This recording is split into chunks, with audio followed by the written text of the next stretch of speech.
Если в быту разучились глядеть в небеса, нам гроза по весне первым громом сердца не обрушит. И туман по лугам и на травах июньских роса не разбудят, увы, срок земной отмотавшие души. Позабыт вот колодезных зубы ломящий хрусталь, и малины лесной рот сводящая жаркая спелость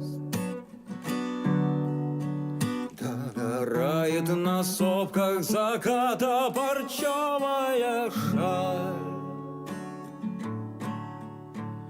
Нам давно отмолилась, отплакалась, отгоревалась, отпелась. Пусть родительский дом доживает Никола свой век. Ямщики птицу тройку маяли долгим галопом, и ни гордо, ни горько никак не звучит человек. Почернели от копоти юности светлые тропы, распадается время, не сносен отечества дым. Улетают друзья на погост в одиночку и стаи.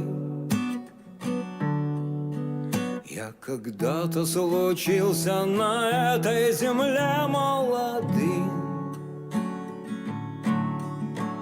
Наступает пора, словно снег прошлогодний растает. Я когда-то случился на этой земле молодым. Наступает пора, словно снег прошлогодний растает.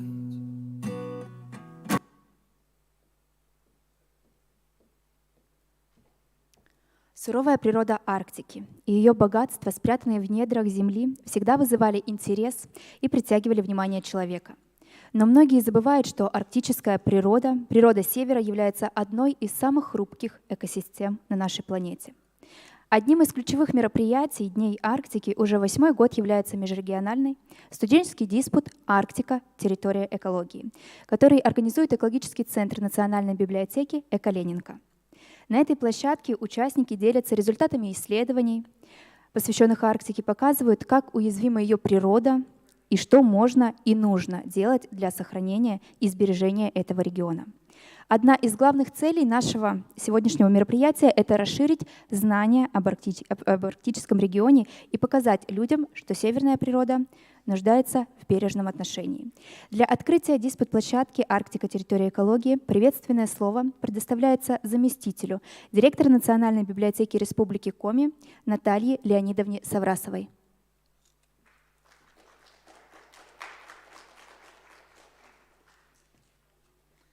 Здравствуйте, дорогие друзья, уважаемые эксперты, уважаемые участники. Мы рады приветствовать вас в стенах Национальной библиотеки Республики Коми. Очень хорошо, что вопросами Арктики интересуются студенты. Как уже было сказано, 8-й год подряд проходит диспут. За это время к нам успели присоединиться Мурманская и Архангельская область, то есть территория диспута расширилась. И здорово, что проблемы экологии, проблемы бережного использования арктических территорий волнуют молодых людей. Это внушает уверенность в завтрашнем дне. Мы думаем, что наше будущее в надежных руках, что осваивать Арктику вы будете бережно и сохраните ее экологию для будущих поколений. Я желаю вам успехов, интересных выступлений, хороших предложений по защите Арктики. Удачи!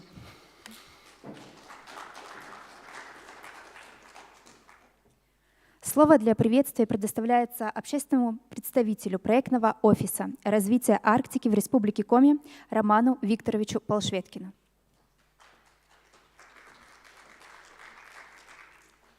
Уважаемые друзья, коллеги, именно коллеги, раз вы проявляете интерес к экологии, к Арктике, это та территория, вот, кстати, говорят, что уже больших открытий, наверное, на нашей Земле не свершить, уже все до нас открыли, но я считаю, что неправы.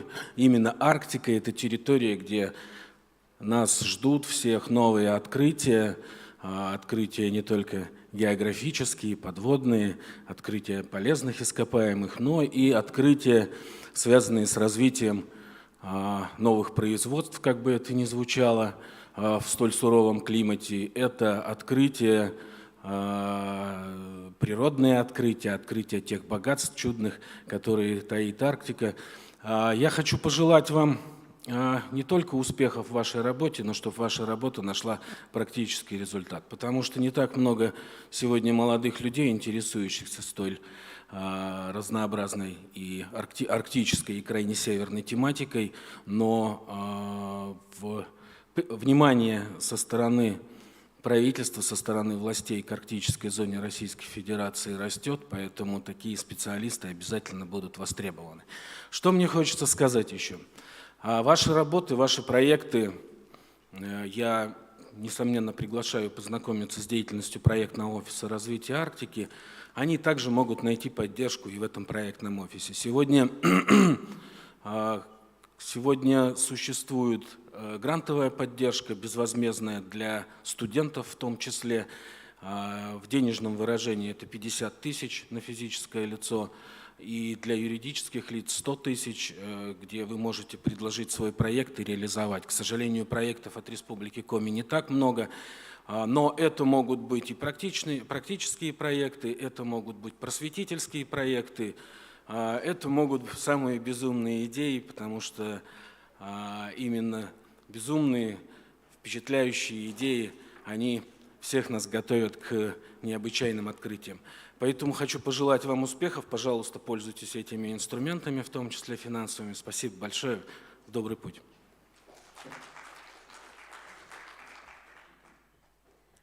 Диспут-площадка «Арктика. Территория экологии» начинает свою работу. Традиционно в начале диспута выступает приглашенный спикер, который знакомит студентов и гостей мероприятия с одной из экологических проблем региона. В этом году в роли спикера выступит Георгий Александрович Андреев, руководитель проекта отбора и подготовки волонтеров Арктики, межрегиональной общественной экосоциологической организации «Зеленая Арктика». «Зеленая Арктика» создана для привлечения и подготовки добровольцев из России и других стран для участия в программах экологической уборки арктических территорий, которые проводятся в Ямало-Ненецком автономном округе. Подробно о деятельности организации, о том, как они пришли к этой идее и какие проекты сейчас реализуют, расскажет Георгий Александрович в своем докладе «Волонтеры Арктики. Сообщество. Проекты развития». Георгий, мы вас слышим, видим. Можете начать свое выступление. Меня слышно, я правильно понимаю? Да, вас слышно, видно, можете начинать. Да, спасибо большое. Да, хорошо.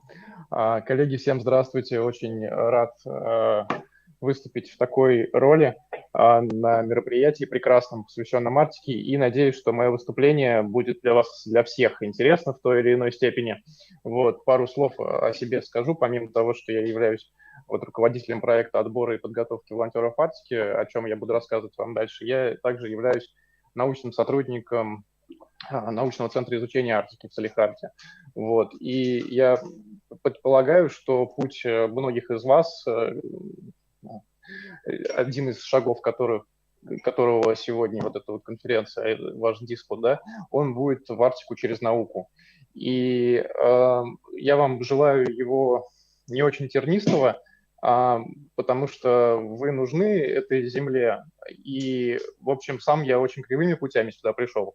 Вот. Но та практика, которой я сейчас занимаюсь, она, наверное, вот квинтэссенцией этой кривизны и является, потому что находится на пересечении социологической, да, вот такой вот составляющей и, естественно, научной. Мы занимаемся очисткой Арктики в течение 10 лет, и меня в этот процесс привело волонтерство, добровольчество. И еще в 2013 году первый раз поехал в Янау для того, чтобы принять участие в волонтерской добровольческой экспедиции. После этого, через 5 или 6 лет, меня пригласили уже работать, и здесь уже, будучи в Янау, я по первой специальности, по технической, пошел в научный центр, занимался несколько лет экологией, а потом, как руководитель проекта отбора и подготовки волонтеров, все-таки для себя разобрался уже в 30 лет, что все-таки гуманитарные специальности и работа с людьми мне гораздо ближе, и сделал такой карьерный шифт. В общем-то, желаю вам, наверное, более прямых путей, хотя желаю также не забывать, что Арктика это и природа, и человек, и поэтому вот здесь вот эти две вещи нужно обязательно учитывать. Ну а теперь вот мне немножко некомфортно себя таким большим видеть, поэтому я включу презентацию и, надеюсь, будет интересно. Так, видно, правильно? Презентацию видно. Шикарно. Только перед самым уже, в общем, запуском презентации заметил, что здесь у меня итоги и планы 2022-2023. На самом деле сейчас я вам расскажу вкратце прям вот за все 10 лет работы, поэтому здесь можно смело рисовать 2012. Это тот год, когда наша организация первый раз сделала свой проект. Но надо сказать, чем мы вообще занимаемся. Да? Арктика – это территория промышленного активного освоения в 20 веке. Мы про российскую Арктику говорим, но не только на самом деле. Вот, потому что были открыты большое количество запасов ресурсов и также технологий, которые позволяли их добывать, они все время улучшались, и это позволяло все дальше и дальше на север продвигаться и все большее количество ресурсов осваивать. Ну, помимо этого еще и, конечно же, холодная война, которая большой свой вклад вложила в освоение. И вот на этой фотографии вы видите воинскую часть, точнее вид с воинской части на метеорологическую станцию. Это такие объекты, которые очень часто на территории арктических берегов или островов, они соседствуют. И помимо, естественно, вот этих вот человеческих посягновений, есть дикая природа, которая в Арктике удивительные, потрясающие. И вот, будучи уже волонтером, можно было всегда увидеть этих белых мишек, и они прекрасные абсолютно животные. И как бы наблюдать за их жизнью тоже большое счастье. Вот. Ну вот на этой фотографии вы видите емкость тысячник. Она упала на бок. На самом деле, когда-то она стояла, да, вот стаймя, и она высотой 4-этажный дом, подходил корабль, полностью заполнял ее дизельным топливом, а после этого это дизельное топливо разливалось на более мелкие емкости, разводилось по объектам островов. Конкретно сейчас мы с вами смотрим на остров Белый. Это Карское море, Ямало-Ненецкий автономный округ. Забыл сказать, что я с Ямала. Вот. И, соответственно, сейчас мы имеем дело с наследием 20 века. Вот здесь вы видите на небольшой карте, это остров Вилькицкого, соседний, вот есть здесь маленький остров Белый, такое пятнышко 50 на 50 километров, и правее от него 100 километров еще остров Вилькицкого, тот вообще 3 на 12. И, соответственно, когда в 2017 году наша экспедиция попала на этот остров, спустя где-то 5 или 7 лет времени его вообще абсолютно необитаемости. Оттуда ушли военные в начале 90-х, бросив вот это бочкополе полностью,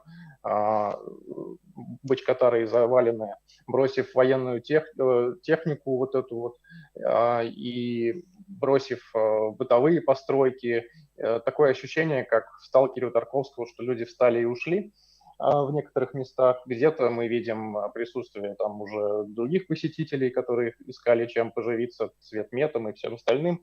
Вот. Но так или иначе в 90-х годах все было оставлено, брошено на произвол судьбы, и по меткому выражению одного из военных, который занимался выводом войск из арктических территорий приказ был бросить все. Забрали секретные документы, оружие и людей. Все остальное просто было брошено. Вот, соответственно, мы можем подумать, что иногда такой дискурс бывает, что это только у нас в России так может быть. На самом деле нет. Вот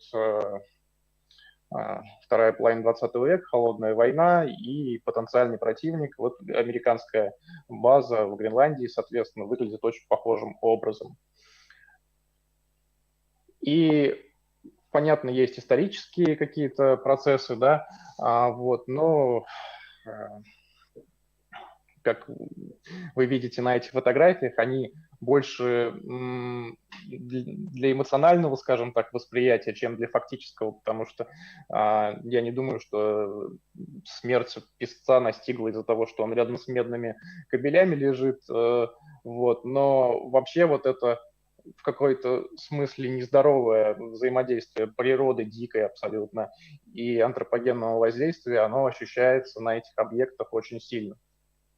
Вот здесь я больше смотрел как фотограф, чем эмоциональным зрением, чем как исследователь, к примеру. Вот. Ну и, в общем-то, такое небольшое введение. Для чего? Дело в том, что в 2013 году был создан такой общероссийский проект, ну, тогда только направление было задано по очистке именно арктических территорий. И каждый регион справлялся с этим теми силами, которые у него имелись, как мог. Ямал-Ненецкий автономный округ в силу финансовых возможностей первым начал такую массированную работу по очистке региона, но дело в том, что если бы не конкретные поступки и решения людей в правительстве, то эта работа могла бы остаться просто незамеченной. Но помимо того, что была создана техническая база, административная база для проведения этой непростой работы, где сложная логистика и дорогостоящая, вот, было принято решение привлечь к этой работе добровольцев и дать им такую одну из важных ролей – это некая возможность участия гражданского общества в данной работе и, конечно же, медиа, потому что такие проекты очень хорошо освещаются. Мы, в общем, для этих целей в 2014 году была создана «Зеленая Арктика». Несколько лет мы работали, скажем так, неофициально, просто были вишенкой на торте всего этого процесса. А после этого была создана административная организация «Зеленая Арктика». Создана была для привлечения именно и подготовки волонтеров для участия в арктических экспедициях на арктические территории Ямал-Ненецкого округа и для экологической, соответственно, очистки. Здесь вот цифры, я их не буду вслух произносить, но на карте вы видите те точки, в которых мы работали, именно волонтеры, то есть тех точек, которые нанимали, очищаются сейчас или были очищены до этого, их, конечно, гораздо больше. Это те только точки, где были волонтерские экспедиции. Вот, и мы увидим те проекты, которые были раньше, чуть-чуть дальше, на следующих слайдах. Но вот в 2022 году, чтобы сразу так вот было понятно, что мы делаем сегодня, у нас вот было 3 экспедиции волонтерских. В общей сложности это 54 волонтера со всей страны. Сейчас это в основном волонтеры с России, но вообще у нас за 10 лет было из 12 стран волонтеры. Я думаю, понятно, почему сейчас меньше стран. Вот. И у нас было 3 экспедиции. Одна из них на полярную станцию Марисале, одна из них расселенный поселок Полярный на Полярном Урале, и вот село Сииха. Надо сказать, что мы каждый год проводим проект отбора и комплексной подготовки волонтеров Арктики. Дело в том, что у нас заявок довольно много. Вот в прошлом году, когда наша заявочная кампания открылась в марте, февраль был тяжелый, конечно же, конец февраля, и в марте открылась заявочная кампания, и там всего пришло 200 заявок. Обычно их больше, 300, 400, 500 заявок. Вот в этом году очень интересно, что будет, но какую-то динамику сложно сейчас отслеживать. В общем, из 200 заявок нам надо было отобрать вот те самые 54 человека. Обычно у нас проходит чуть-чуть больше, и потом люди уже сами по себе отсеиваются, кто-то не может, кто-то не согласовывает даты, вот другие планы появляются. Но в итоге вот из 200 заявок 50 человек отобрать, это значит там 4 человека на место в среднем, бывает иногда побольше. Мы людям даем теоретические знания. Довольно давно мы начали этот процесс. Мы раньше думали, что нужно рассказать и об экологии, там, да, и, в общем, там о криосфере рассказывали, и об истории освоения Арктики. Много всего было. Сейчас мы все больше фокусируемся и хотим дать людям, которые поедут в наши экспедиции, более такие прикладные практические знания, в том числе знания о том, как работать с тяжестями, о том, как в команде адаптироваться хорошо, и ну, психологическая и физическая такая подготовка и техника безопасности. Вот. Почему все это важно? Как проходят наши экспедиции? Ну вот очистка территории является основной целью наших экспедиций. И практически везде это небольшие команды от 15 до 20 человек.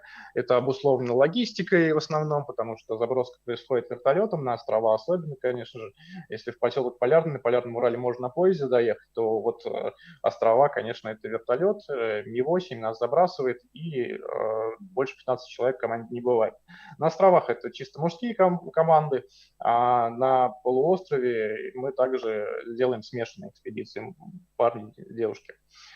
Вот, работа физическая, пытаемся проверить дистанционно готовность к ней через проведение собеседований. И также у нас есть психологические тесты, где мы пытаемся понять ценность человека, зачем он едет, и, в общем-то, выяснить, как он будет себя в команде, скажем так, чувствовать, вести.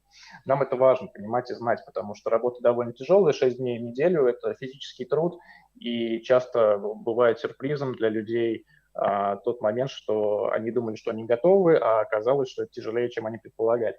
Вот. На большом количестве территорий невозможно работать на тяжелой технике, потому что тундра – это хрупкие экосистемы, и проехавшая многотонная техника губит верхний почвенный слой, зажимает между гусеницами и вечной мерзлотой, и погибает все живое внутри лет на 15-20.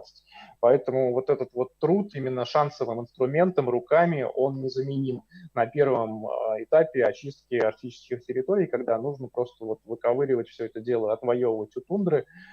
И здесь вот вы видите, как ребята достают бочки из-под КСМ 200-литровые, а потом вот они лежат уже после прессовки вот такими вот блинчиками, готовые к, соответственно, вывозу.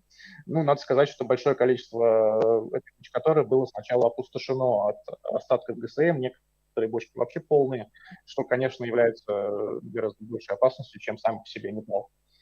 Вот. А помимо того, что мы занимаемся чисткой территории, мы также занимаемся вот, социальной работой и социологическими исследованиями все больше. Это уже ближе к моей научной, скажем так, направлению. Да? Но здесь мы сотрудничаем со многими. И если вам будет интересно, тоже вы, в принципе, можете с нами связаться и это очень интересное поле, как для этнографов, так и для социологов, антропологов. В общем-то, Ямал ждет своих героев. Вот. Но социальной работой мы называем именно просветительскую деятельность, профориентационную деятельность с детьми. То есть, когда мы работаем в населенных пунктах, вот как в селе Сиеха, и мы с Каменной в этом году, вот, мы там стараемся еще как бы вот заниматься этими просто просветительскими, так скажем, частями.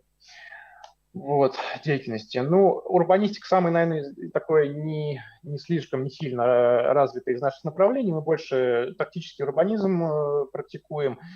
Там, где какими-то малыми средствами мы стараемся преобразить среду жилую, просто для того, чтобы дать понимание, что так можно.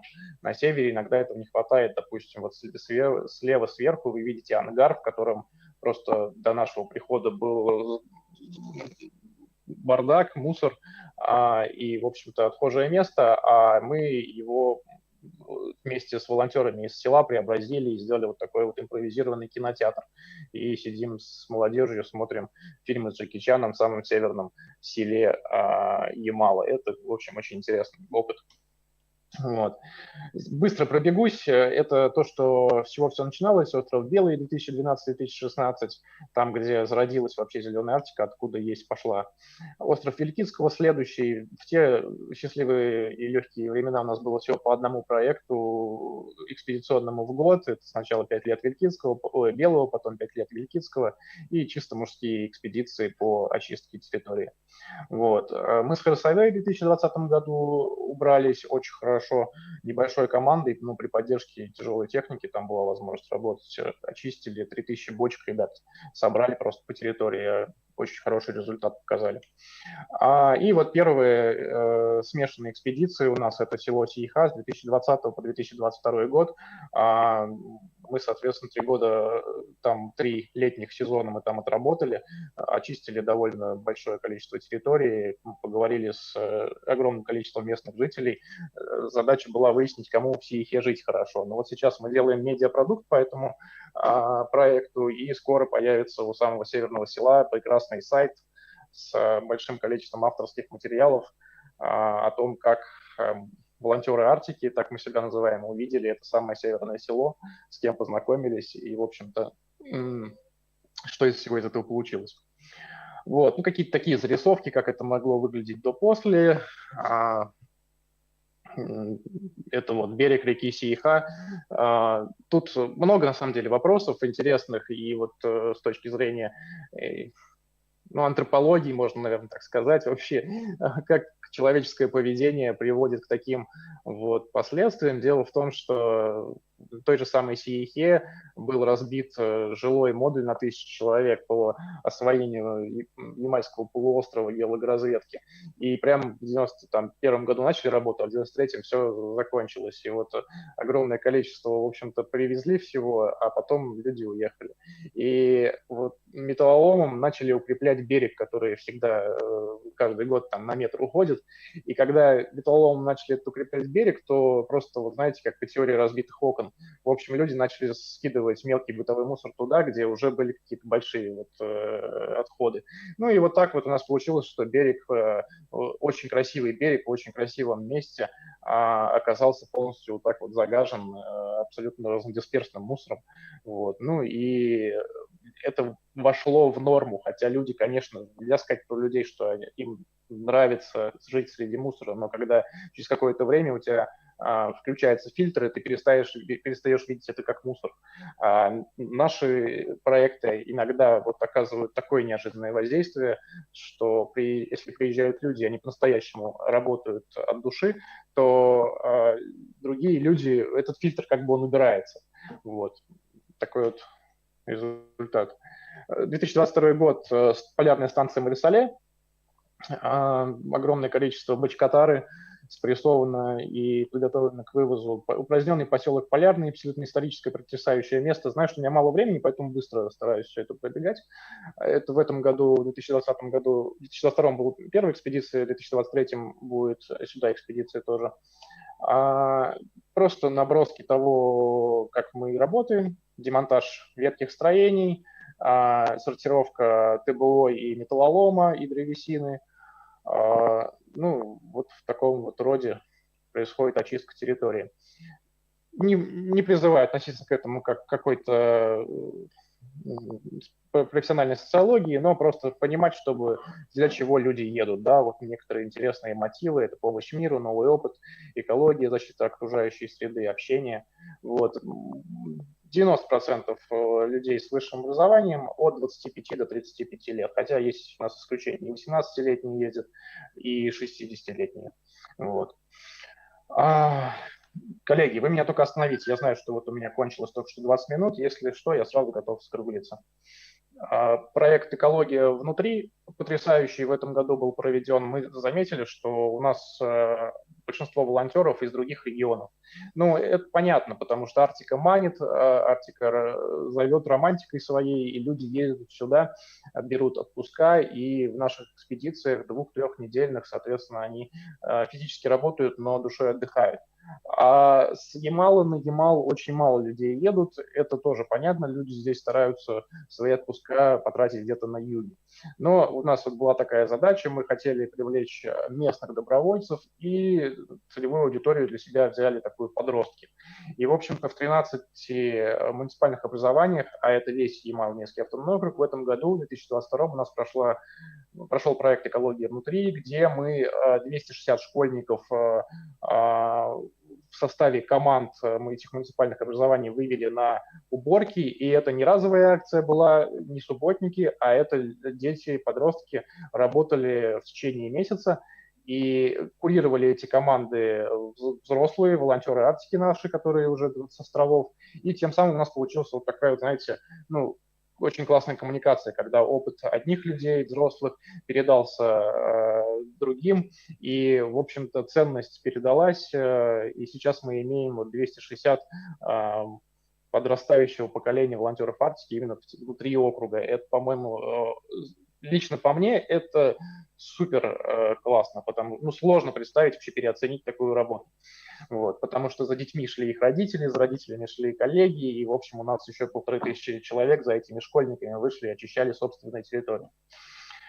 Вот, ну и все, завершаю практически 2023 год. Вот у нас 3 экспедиции будет, 65 волонтеров мы со всей страны планируем привлечь к ним. Это экологическая экспедиция в Ямальский район, мыс Каменный, село, кому интересно, экологическая экспедиция на Марисале и экологическая экспедиция в поселок Полярный.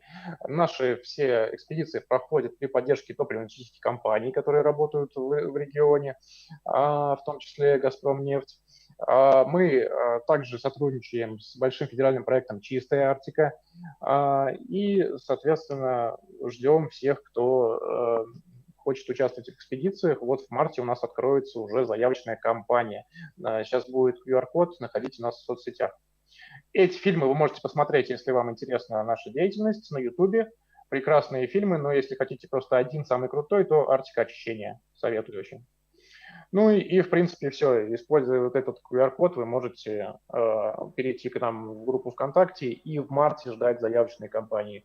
Также, если кому-то интересно сотрудничество, уже такое более академическое, тоже пишите в соцсетях. В принципе, все. И Георгий готов на вопрос Александрович, ответить. спасибо большое. Может быть, у слушающих есть вопросы к спикеру нашему? Если нет, то тогда спасибо большое. Угу, включите микрофон. Можно, да.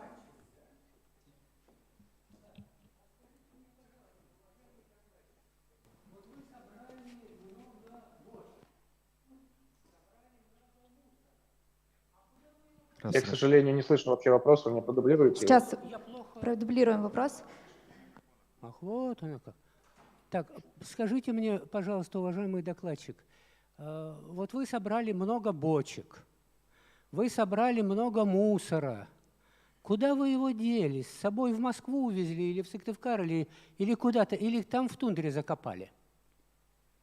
Ну, смотрите, в тундре закопать при всем желании очень сложно, потому что тундра, она там 30 сантиметров. Если бы даже у нас были такие идеи, то мы бы их не реализовали. Вот. В общем-то, на всех площадках по-разному происходит вывоз. Так как я начал с того, что у нас проекты, они все проходят при поддержке правительства Ямало-Ненецкого округа, и, в принципе, есть пул организаций партнеров, в том числе подрядчиков, у нас обеспечен вывоз с разных точек по-разному, но обеспечен. Если это острова, то, конечно же, приходит корабль, и мы просто все это дело на корабль, и вывозится все это. Чермет обычно уходит на переплавку. Если это ТБО, то, допустим, там, в жилом поселке, вот в Сихе, ТБО все вывозилось на пункт временного просто хранения. Но проблема со свалками в Арктике, она не решена. Вот, то есть логистики пока нет, но это уже как бы первый шаг. Вытащить это все дело из тундры, из поселка и складировать в каком-то другом месте. Вот. Если это поселок Полярный, где полный доступ просто есть к нему логистически, потому что там нитка железной дороги, то, соответственно, вывоз очень простой. Вот в следующем году с Полярного все это будет вывозить компания-подрядчик. Здесь нет единого ответа. Абсолютно. Возможно, это тоже такой хороший посыл для тех, кто будет собираться работать в Арктике. Нет никакого единого правильного ответа, как иногда со многими вещами. Вот как вывоз мусора то же самое. И если мы говорим про экологию, даже там с людьми в селе, то мы всегда делаем поправку на то, какие экологические практики у них там доступны. Мы не можем сказать в селе: ребята, разделяйте. Ну, потому что мы приехали из больших городов, где есть разделение, да, а у них нет. Нет, просто органику, допустим, отделяйте. Уже хорошо, первый шаг. Вот.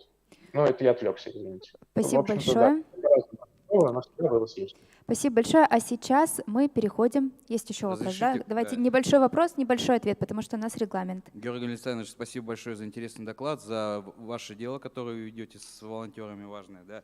У меня очень короткий вопрос, чтобы понимание было о масштабах. То есть примерно хотя бы какая-то есть оценка того, ту часть работы, которую по очистке территории, если там площадно выражать, вы выполнили. Это какая доля того, что вообще подвержено загрязнению, то есть чтобы масштаб был понятен вашей работы?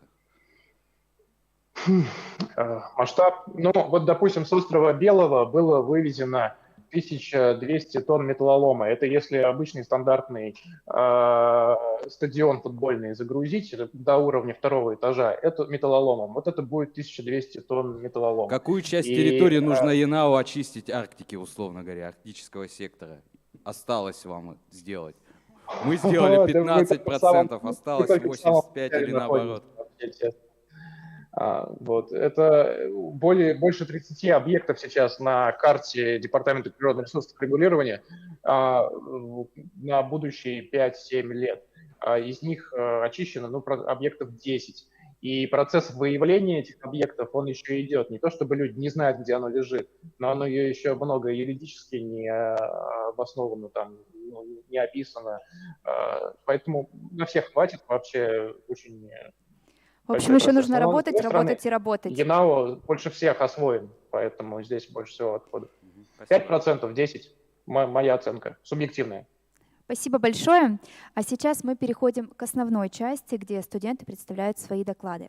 Давайте познакомимся с нашими экспертами. В состав экспертной группы в этом году входит Мария Ивановна Васильевич, кандидат биологических наук, научный сотрудник отдела флоры и растительности Севера с научным гербарием Института биологии ФИЦ КОМИ НЦ УРО-РАН. Роман Сергеевич Васильевич, кандидат биологических наук, старший научный сотрудник отдела пчеловедения Института биологии ФИЦ КОМИ НЦ УРО-РАН. Татьяна Вячеславовна Тихонова, кандидат экономических наук, заведующий лабораторией экономики предопользования Института социально-экономических и энергетических проблем Севера ФИЦ КОМИ НЦ УРО-РАН. Николай Ильич Филиппов, кандидат биологических наук, научный сотрудник отдела экологии животных Института биологии ФИЦ КОМИ НЦ УРО-РАН. Модератором площадки является Михаил Николаевич Миловец, кандидат биологических наук, научный сотрудник отдела лесобиологических проблем Севера Института биологии ФИЦ КОМИ НЦ УРО-РАН. Михаил Николаевич, я передаю вам слово и дальнейшего дискуссии. Спасибо, Екатерина. Мы с вами сейчас начнем основную часть, очную. И начнем мы его с вами с доклада Егорова Андрея Сергеевича, студента 4-го курса направления экологии и природопользования Сыктывкарского государственного университета.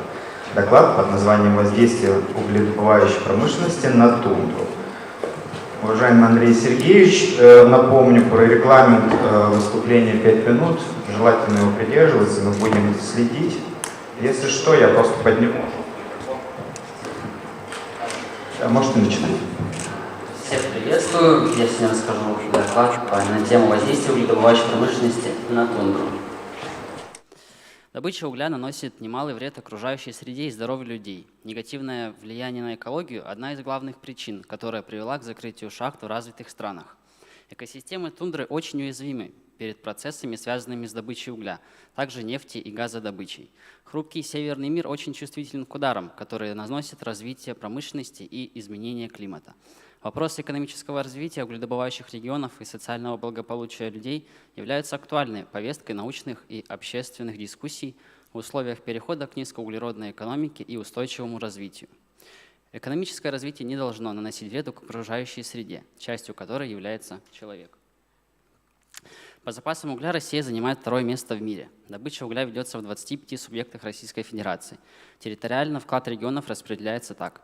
Кузнецкий бассейн 52%, Канско-Ачинский 12%, Печорский 5%, Восточный Донецкий 3% и Южно-Якутский 3% от общей добычи. В настоящее время угольная промышленность России – это свыше 240 угледобывающих предприятий, в том числе 96 шахт и около 150 разрезов, суммарные производственные мощности которых составляют более 360 миллионов тонн добычи угля в год. На сегодняшний день добыча угля в нашей стране осуществляется главным образом открытым способом, поскольку этот способ имеет относительно высокую производительность и низкую себестоимость. В Ненецком автономном округе Икоми находится 8-й по величине запасов угольный бассейн мира площадью 90 квадратных километров, Печорский. Залежи угля данного блока составляют 265 миллиардов тонн. Промысел ведется в районах многолетней мерзлоты, в лесотундре и тундре. Кроме того, тяжелые условия добычи связаны с тем, что пласты залегают неравномерно и характеризуются высоким уровнем метаноносности. Работа в шахтах опасна из-за высокой концентрации газа и пыли. Большинство шахт были построены непосредственно в Инте и в Воркуте. Глубина разработки участков достигает 900 метров. Согласно исследованиям за 2018 год, в органогенных горизонтах почв, растениях и лишайниках было идентифицировано 13 структур полициклических ароматических углеводородов, основными источниками которых в почвах и растениях зоны действия шахт Воркутинска является угольная пыль. В состав ПАУ почв и растений максимальный вклад вносили легкие полиарены, при котором их доля оставалась устойчивой во времени на разном удалении от шахты, что свидетельствует о постоянном характере загрязнения в течение исследованного периода. Уменьшение содержания полиарена в растениях за двухлетний период свидетельствовало о снижении интенсивности воздействия шахт на изучаемые фитоценозы. Среди исследованных видов растений наибольшим накоплением полиарена в условиях загрязнений отличался мох Плевроциум шребера, который в силу своей широкой распространенности и способности к активной аккумуляции ПАУ может быть использован в целях биоиндикации уровня загрязнения в зонах действия угледобывающей промышленности. Кроме угля в тундре добывается природный газ, железная и урановая руда. В области ледников существует месторождение драгоценных металлов и камней. Добыча полезных ископаемых осложняется суровым климатом, низкой температурой воздуха, из-за чего почвенные массы промерзают. Бурение и добыча ископаемых осуществляется крупными машинами, которые влияют на состояние грунта и атмосферного воздуха. Не менее вредными свойствами обладают перерабатывающие заводы, строящиеся рядом с месторождениями. Работа перерабатывающих предприятий – источник различных отходов, которые невозможно утилизовать на месте. Некоторые виды отходов относятся к первому классу опасности, однако их не утилизируют должным образом, а транспортировка на мусороперерабатывающие заводы считается дорогостоящей. Разработка месторождений, строительство добывающих и перерабатывающих предприятий – процессы, приводящие к тяжелым экологическим проблемам. Предприятие – главный источник загрязнения окружающей среды, из-за которого разрушаются естественные экосистемы и ухудшаются без того сложные климатические условия. Добыча полезных ископаемых в тундре уничтожает полностью и без того тонкий плодородный слой. Добыча и переработка нефти, угля, руд, металлов – источник опасных отходов. В почву и воздух попадают промышленные выбросы, содержащие токсичные микроэлементы. Из-за низкой температуры вредные вещества оседают на поверхности, где сохраняются до 50 лет. Проблема усугубляется тем, что в северных регионах нет предприятий по утилизации и переработке мусора. Отходы, образующиеся при добыче полезных ископаемых, остаются в области месторождения в неизменном виде. Пагубное влияние оказывают и бытовые отходы. Для работников добывающих предприятий строятся временные населенные пункты. Часто там нет полноценных полигонов для сбора и утилизации мусора. Жидкие и твердые отходы накапливаются на стихийных свалках, усугубляя проблему загрязнения окружающей среды.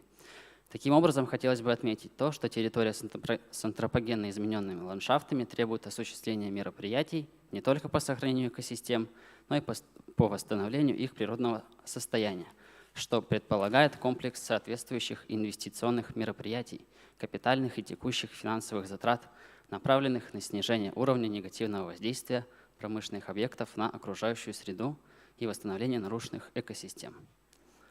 На этом у меня все. Спасибо за внимание.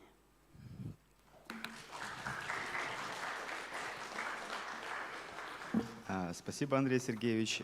Коллеги, есть ли вопросы? Николай Ильич, пожалуйста. Все, включилось. Спасибо за доклад. Хотел поинтересоваться, сколько шахт, по вашим сведениям, осталось в Печорском угольном бассейне? Действующих, да, естественно. По-моему, около 6 вроде шахт или 5, что-то вроде того. Уточните, их уже намного меньше. Чем вызван вопрос вообще? Вы указывали о том, что шахты у нас сейчас действующие находятся в тундровой и лесотундровой зонах. В лесотундровой зоне не было ни одной шахты, были только разведочные. И более того, на данный момент, если мне не изменяет память, есть только планы на освоение. Вот. Инта находится она в таежной зоне. Это так, для общего развития. Спасибо. Спасибо. Коллеги, есть еще вопросы? У меня короткий вопрос. Вот скажите, пожалуйста, вы когда этот вопрос изучали, видели, что, в частности, значительное влияние угледобывающей промышленности, это вот, так скажем, вскрышенные породы, которые они использовались. Знаете ли вы, ну, есть ли у вас информация о том, что эти породы каким-то образом можно использовать, допустим? Ну, то есть решается два вопроса, да, то есть мы получаем, имеем вторсырье, и, соответственно, мы можем решать какие-то экологические вопросы. То есть что вы можете по этому поводу сказать? Ну, вскрышенные породы, как мне кажется, можно тоже использовать вторично, только и от них останется мусор, который все равно полностью нельзя будет уничтожить. Андрей, еще в качестве уточнения, можно, пожалуйста, вы студент бакалавра, я так понимаю? Да. А вы планируете дальше в магистратуру идти? Да? Нет, не планируете. Спасибо. Есть ли, может быть, из зала один вопрос? Вопросов из зала мы не видим. Спасибо большое. Спасибо большое. Коллеги, мы с вами переходим к следующему докладчику. Это Анна Александровна Журавлева. Это будет онлайн-подключение. Студент третьего курса Воркутинского филиала Воркутинского государственного технического университета по направлению подготовки «Горное дело». Пожалуйста, Анна Александровна, у вас есть 5 минут. Желательно придерживаться регламента. Отлично. Здравствуйте. Меня слышно, да? Здравствуйте, да, вас слышно прекрасно. Видно презентацию? Да, презентацию. Значит, всем добрый день. В этом докладе я хочу обратить внимание на важную проблему рекультивации отработанных открытым способом земель в районе крайнего севера. После ликвидации шахты Юнига в 1996 году, отрабатывающей одноименные месторождения, стал вопрос о списании балансовых запасов неотработанных частей месторождений. Это порядка 8 миллионов тонн остаточных запасов по пластам Н11 и Н14. Принято решение было открыть разрез Юньягинский. Он начал работу в июле 2000 года и стал первым и до сих пор единственным в мире предприятием, добывающим уголь открытым способом в условиях Крайнего Севера, то есть за полярным кругом. Территориально разрез расположен в 15 километров на юго-восток от города Воркута. Вот на слайде представлен объем этого разреза и где находится у нас город Воркута. То есть непосредственно недалеко, близко, рядом с населенным пунктом. В отработке находится два пласта. Длина ведения работы от 5 до 80 метров. Вскрышные работы ведутся буро-взрывным способом. На слайдах изображено, как ведутся эти работы, чтобы вы могли представить весь объем. В условиях уникального холодного климата наблюдается формирование различных по характеристикам составов грунта. Преобладание почвы тундры – это гелевые, бурые и дерновые. Они располагают низким уровнем плодородия, и в их биологические процессы протекают медленными темпами. То есть плодородный слой совсем небольшой, где-то до 36 сантиметров. Воздействие угледобычи открытым способом на почвенно-растительный покров сопровождает масштабные механические нарушения, просадка почвы под терриконами, отвалами пород и загрязнение окружающих ландшафтов тонкодисперсной угольной пылью. Экологические последствия промышленного воздействия особенно остро проявляются в Арктике, где в процессе ресурсно-добычной деятельности естественные экосистемы быстро разрушаются, а восстановление их происходит крайне медленно. В условиях открытой разработки угля это накопление угольных частиц в верхних горизонтах почвы. Их размер соответствует фракции крупной пыли, что свидетельствует об ее поступлении на поверхность почвы из атмосферы. Протяженность аэротехногенного влияния природных отвалов в северо-восточном направлении от шахты Юньяга довольно велика. По мере приближения к источнику загрязнения происходит перестройка состава и структуры всех растительных биогеоценозов. Сообщества, измененные в результате воздействия на них пылевидных выбросов угля, можно назвать квазикорригенными, квазикоренными. К ним относятся геосистемы, видоизмененные в результате гипертрофии или гипотрофии одного из компонентов системы. То есть в Воркутинском угольном районе фитоценозы получают избыток минеральных веществ, поступающих с угольной пылью.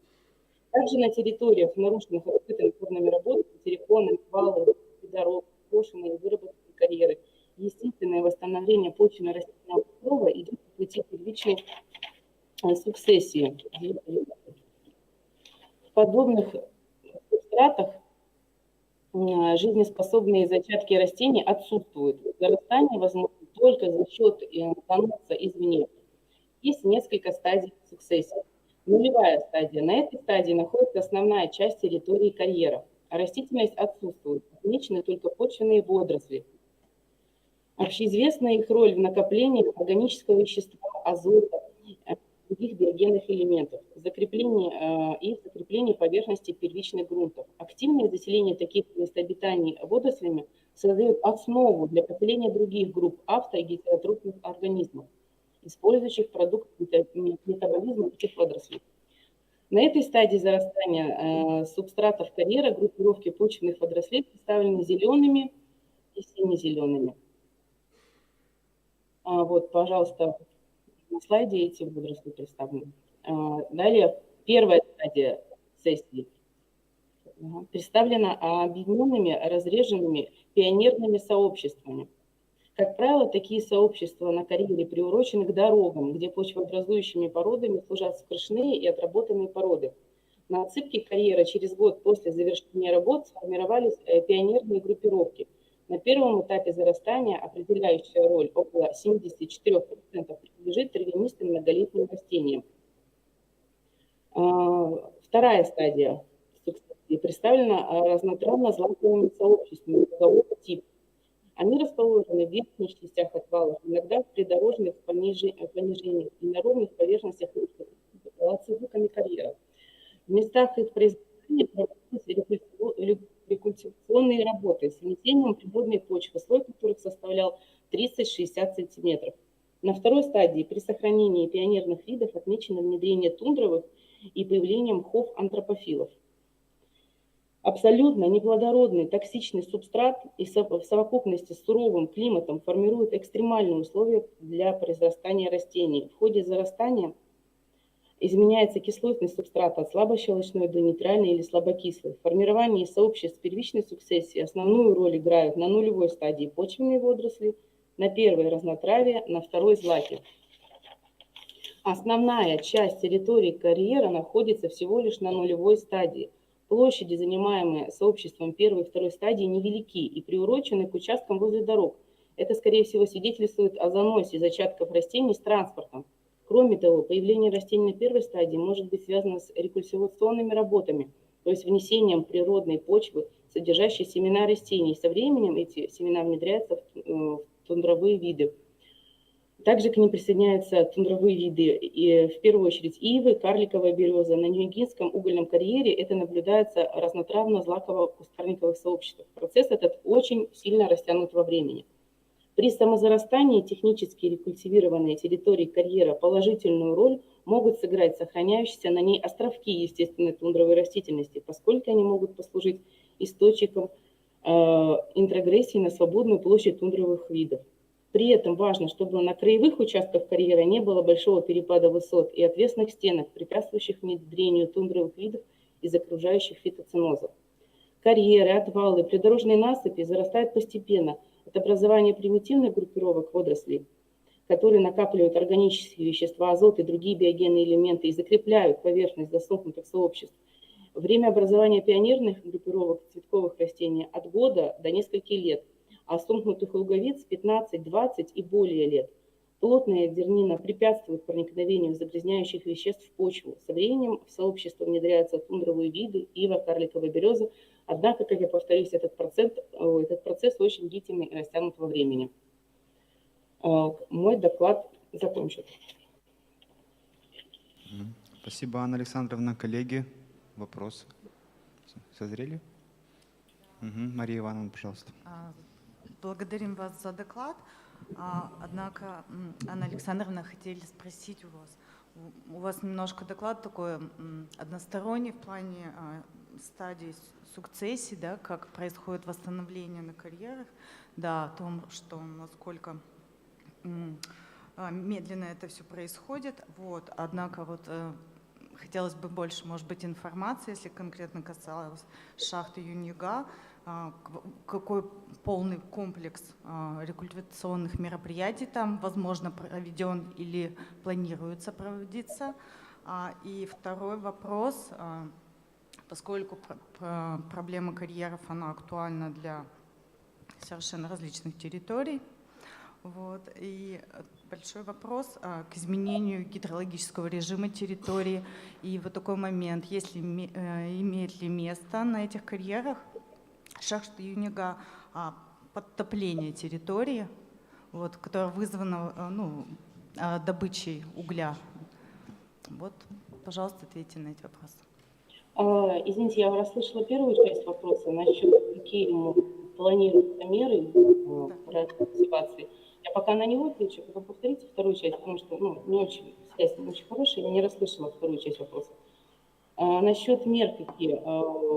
Общаюсь с представителями акционерного общества «Воркута-Уголь», как бы они на 23-й год планируют, только планируют процессы, разрабатывают по рекультивации. То есть в данный момент конкретно организации никаких мер не проводится для рекультивации. То есть это только, получается, они начинают помогать нашей экологии и нивелировать свои процессы, какой вред они нанесли, пытаются их, как скажем, устранить.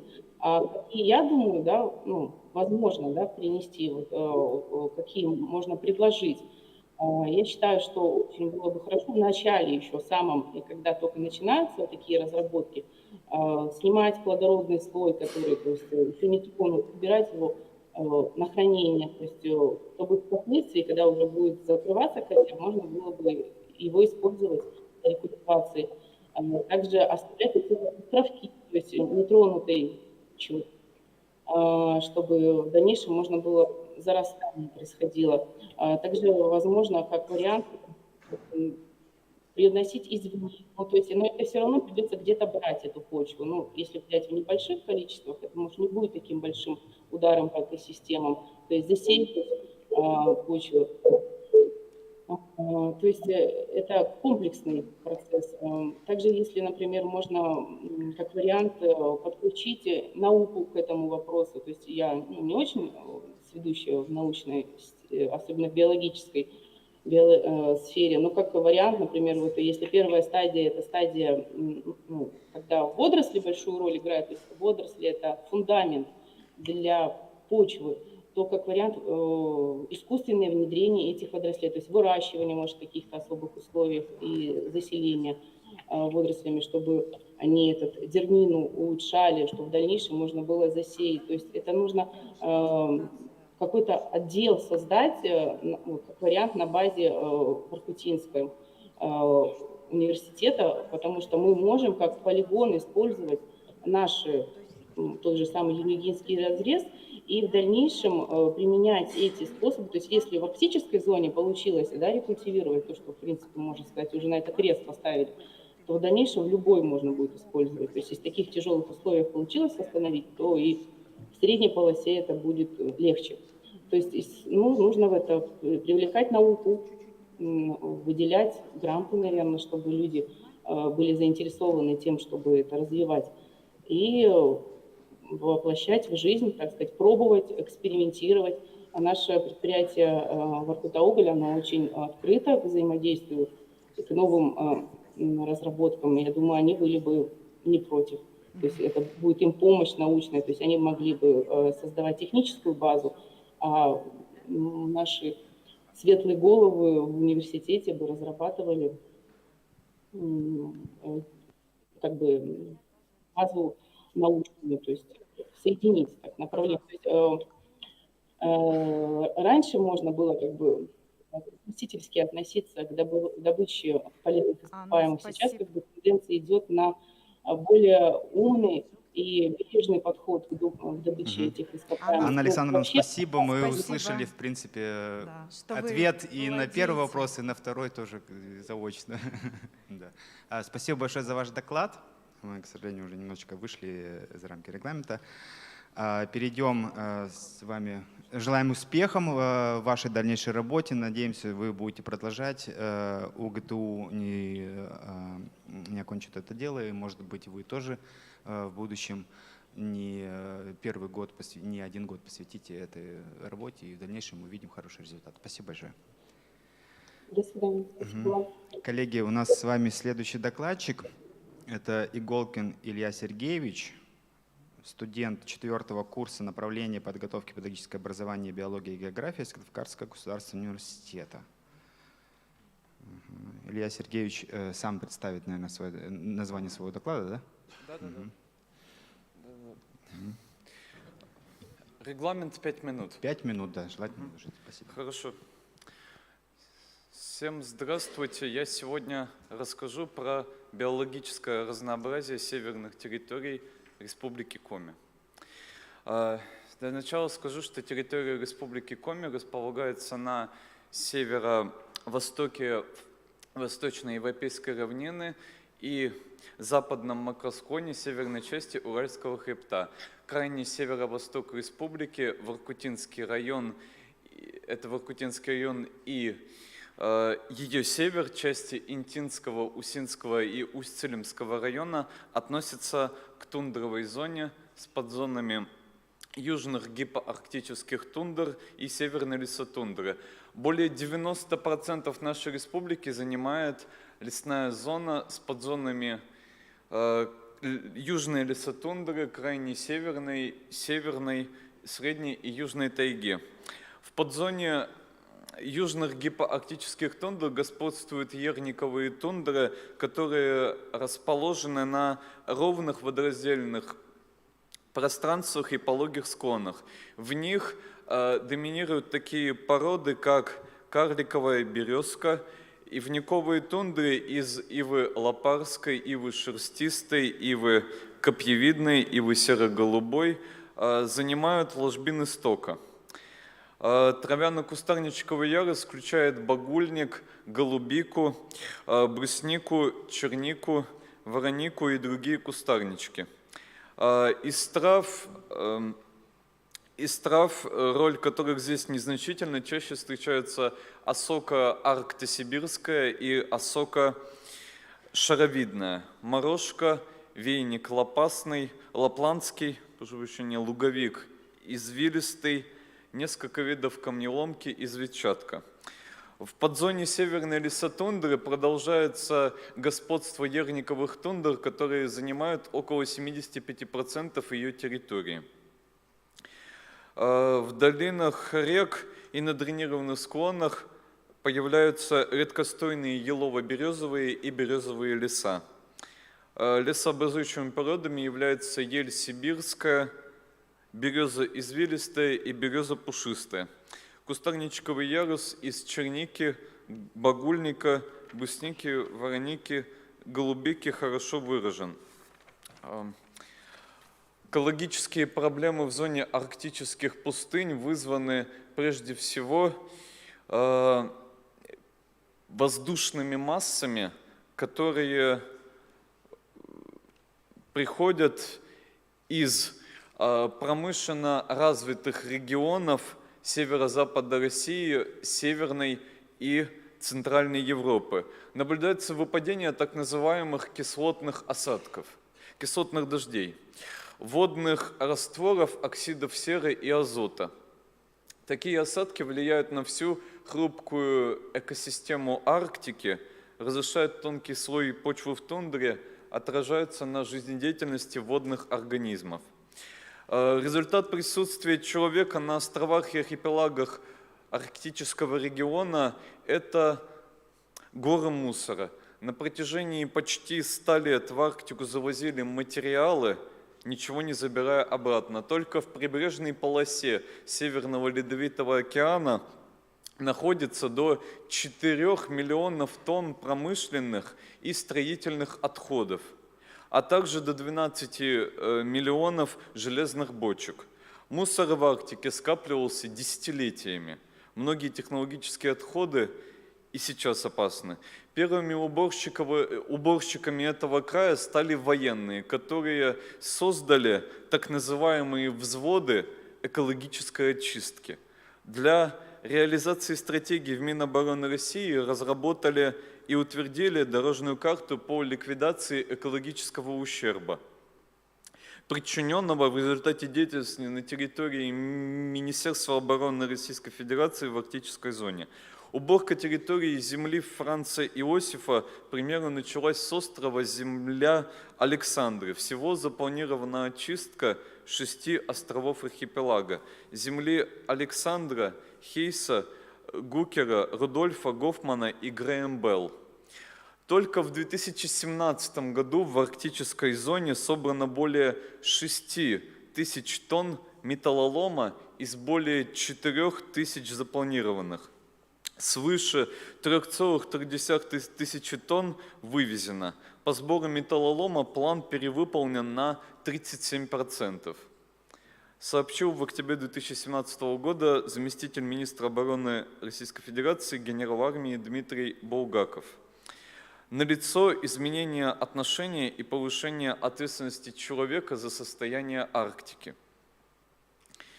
В подзоне крайней северной тайги на междуречных пространствах преобладают еловые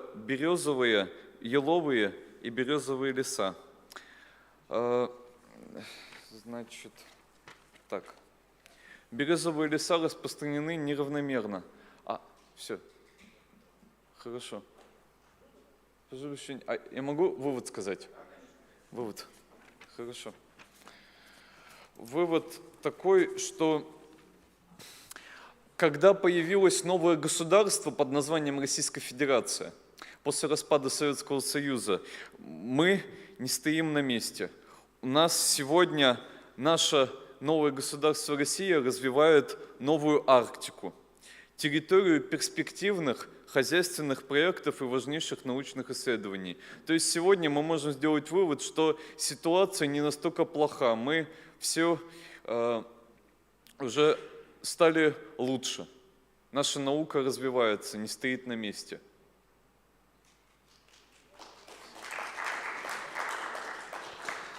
Спасибо, Илья Сергеевич. Коллеги, есть Можно? вопрос? Да. У меня не вопрос, у меня, Илья Сергеевич, спасибо за такой очень всеобъемлющий доклад, широкий. Хотел бы сделать просто вам небольшую рекомендацию на будущее, чтобы доклад, который вы представляете публике, он соответствовал названию, которое у вас зафиксировано. Да. И второе такое пожелание, все-таки Арктика это прекраснейший регион, место. Если бы мы увидели слайды, вот касаемые вопроса вашего доклада биоразнообразия, увидели эти вот растения, многие из нас бы просто действительно получили удовольствие. Вот такая рекомендация. И у меня очень короткий вопрос. Как вы считаете, вот тренд на потепление климата, который сейчас есть, он как-то влияет на биоразнообразие? Может, новые виды заносятся, что-то вот на территории? Вот есть ли у вас сведения? Таких сведений нет, но я могу ответить на этот вопрос, свою точку зрения выразить на этот счет. Я думаю, что ну да, если как бы становится теплее, то и как бы больше организмов, да, выживают, их становится больше, а в морозных условиях, я думаю, они все могли бы большинство погибнуть. И это, я думаю, что это касается еще и отдельных организмов. Кто-то может выживать в морозных условиях. Ну, например, белые медведи. То есть сложно представить было бы, если бы они жили, например, у нас на юге России, допустим, в Краснодарском крае. Спасибо. Так, коллеги, у нас с вами следующий доклад. Спасибо большое, Илья Сергеевич. Доклад представит Ларионова Елена Владимировна, студент первого курса по направлению техносферная безопасность Сыктывкарского лесного института. Жизнь, быт и занятия коренных народов Севера. Пожалуйста, Елена Владимировна, вам слово. У вас по регламенту 5 минут. Можете начинать. Здравствуйте. Я представляю тему обычаи и традиции коренных народов Севера.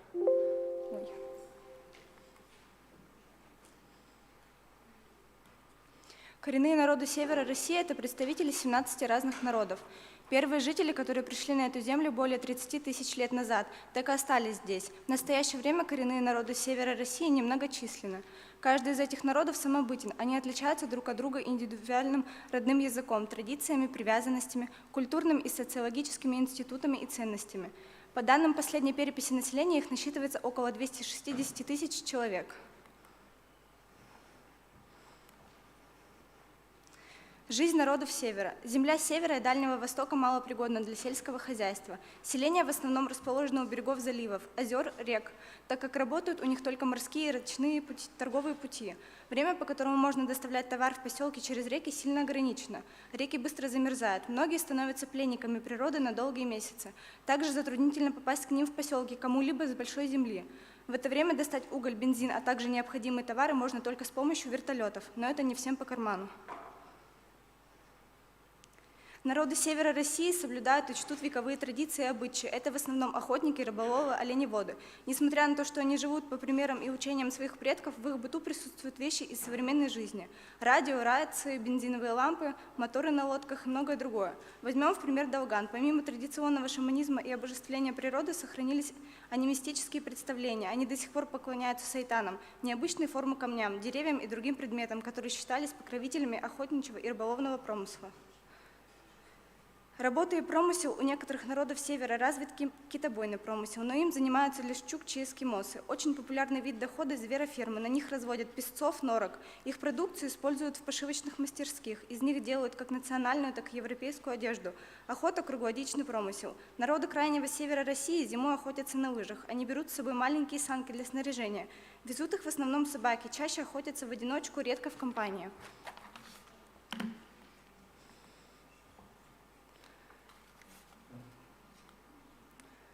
Почему же исчезают народы Севера? К существующим проблемам сохранения и развития культурного наследия коренных малочисленных народов Севера можно отнести неправомерное присвоение, а также искажение культурного наследия, разрушение культуры вследствие принудительного переселения из мест традиционного проживания, промышленной разработки, утрата языка вследствие отсутствия этнического образования, отсутствие эффективной формы объединения для реализации культурных прав.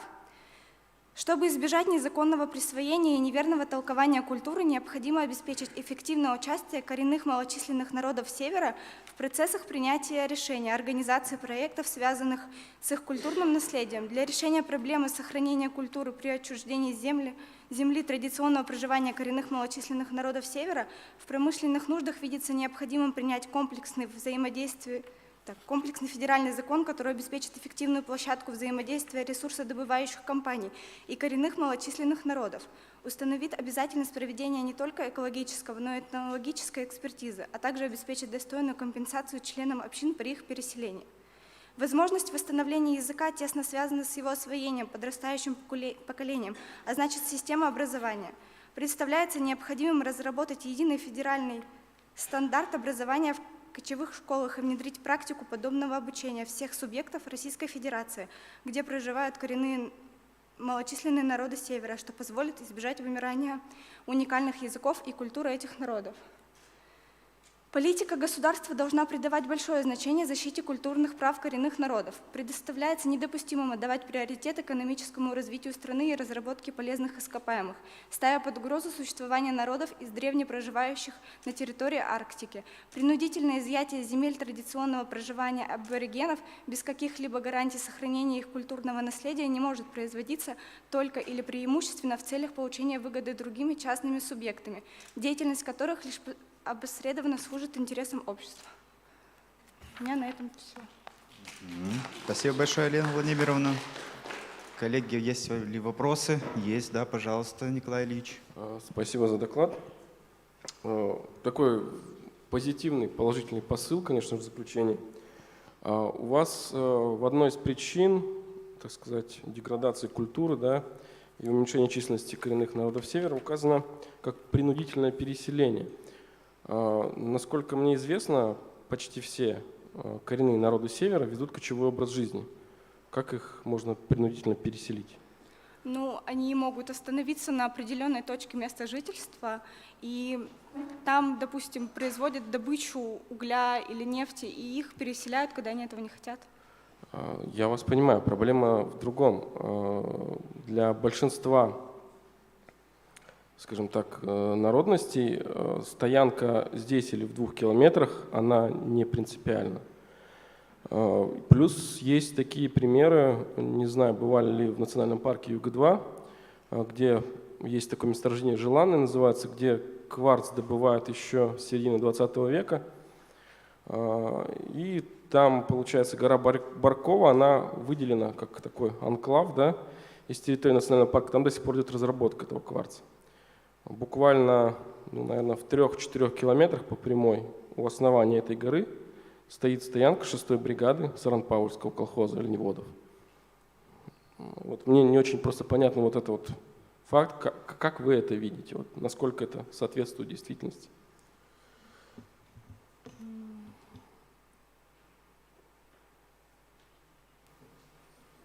Я затрудняюсь ответить на этот вопрос. Подумайте. Может быть, есть вопросы из зала? Нет? Вопросов из зала не вижу. Коллеги, есть ли еще у кого-нибудь вопросы? Я просто такой наводящий вопрос тоже задам на будущее. Как вы считаете, ну это такой как бы риторический вопрос, как вы считаете, обязательное обучение детей коренных народов, оно все-таки в худшую или в лучшую сторону меняет их быт, жизнь, уклад? Обучение обязательно в любом случае. Влияет ли это как-то на вытеснение их этнического языка и традиций в целом в дальнейшем? Я думаю, что да, ну, в любом случае все дети и подрастающее поколение покидают свои месторождения, они переезжают к нам, потому что новые технологии, им это все равно более интересно, и в любом случае они теряют свой смысл и вымирают. Ну, не вымирают, они просто ассимилируются. Ну, исчезает их традиции. Традиция. Все это. Угу. Спасибо большое, Елена Владимировна, за интересный доклад. И у нас с вами дальше онлайн-подключение. Это будет совместный доклад Сусловой Виктории Евгеньевны, Гороховой Алены Андреевны, студенты 3-го курса подготовки биология Мурманского арктического государственного университета. Доклад называется «Перспективы развития эко-волонтерского движения в ВУЗе». Пожалуйста, Виктория Евгеньевна и Алена Андреевна, можете начинать доклад. И еще заранее уточните, вы вдвоем будете докладываться? Или кто? Да. Ага, хорошо, спасибо, мы вас слушаем. Вот, супер. Значит, у нас доклад «Перспективы развития эко-волонтерского движения в ВУЗе». И в связи с востребованностью практикоориентированного экологического образования студентов в 2021 году в Мурманском арктическом государственном университете было создано студенческое объединение «Эко-Арктик», которое уже 2-й год осуществляет активную эко-волонтерскую деятельность в нашем ВУЗе. С целью формирования экологически целесообразного поведения у студентов мы задействуем ребят в природоохранной деятельности, то есть принимаем участие в экологических мероприятиях и акциях, начали внедрять в ВУЗе раздельный сбор отходов. Благодаря компании ГРАС мы были бесплатно получены и установлены в ВУЗе контейнеры для сбора разных фракций вторсырья. Заключены договора о вывозе вторсырья с территории ВУЗа с компанией «Экосистема Сервис». Вузовское образование немыслимо без проведения научных исследований. Наши студенты ежегодно проводят исследовательскую работу в области природопользования и охраны окружающей среды, представляя результаты на конференциях и конкурсах различного уровня. Еще одним из направлений экологизации студенческой среды стало привлечение ребят к просветительской работе в учреждениях дошкольного и основного общего образования. Каждый месяц мы проводим эко-уроки для школьников. На данный момент в нашем объединении 25 участников. Это студенты с 1 по 4 курсы. Наша деятельность систематически отражается на сайте университета и в группах в социальных сетях. Мы стремимся к расширению сети партнеров «Эко-Арктик». Их вы можете видеть на экране.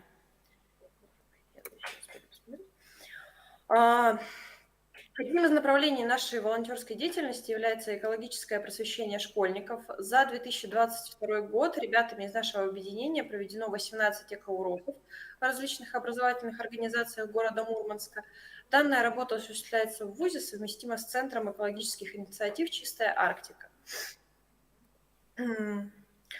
Следующее направление – это экологическое просвещение студентов. Оно проводится в рамках Дней науки факультета фестиваля «Наука 0+», ежегодного регионального студенческого форума «Молодежный вектор Арктики».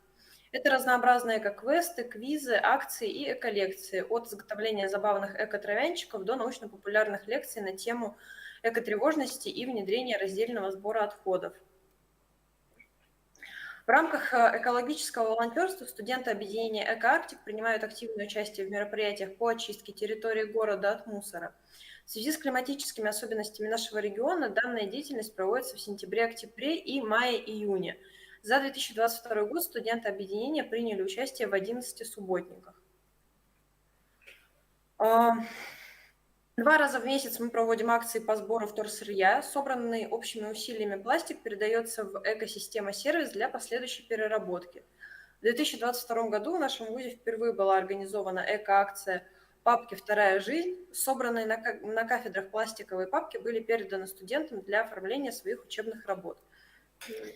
Каждый месяц в ВУЗе проводится акция по сбору макулатуры.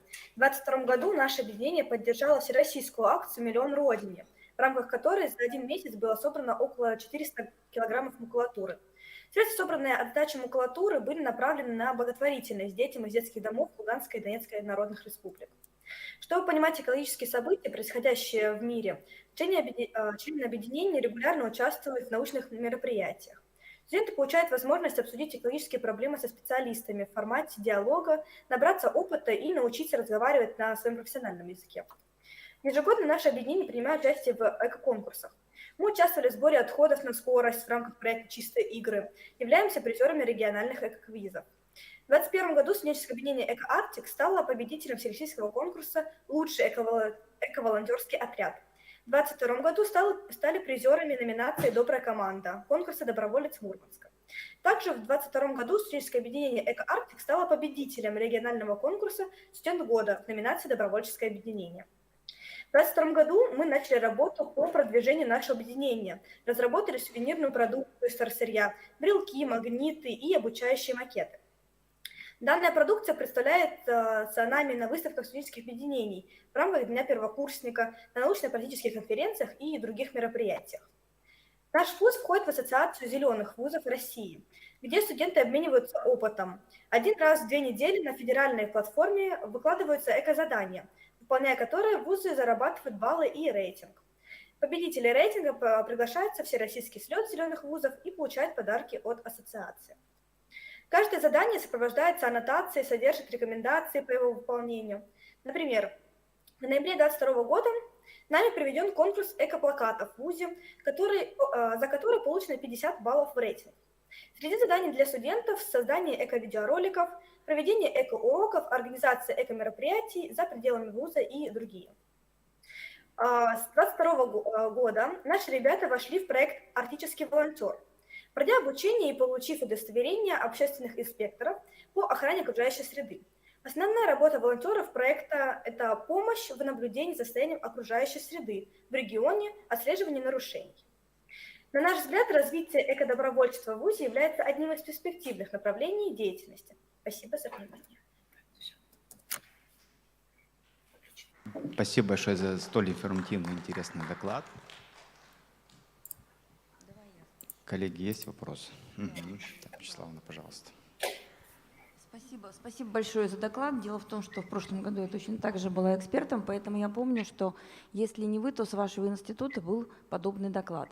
Опять же, это не в укор, а мне просто интересно, какое приращение за год. Вы сами сказали, что в течение прошлого и нынешнего годов, то есть, наверное, 21-22, у вас эти мероприятия проходили. И нам просто интересно, каково это приращение.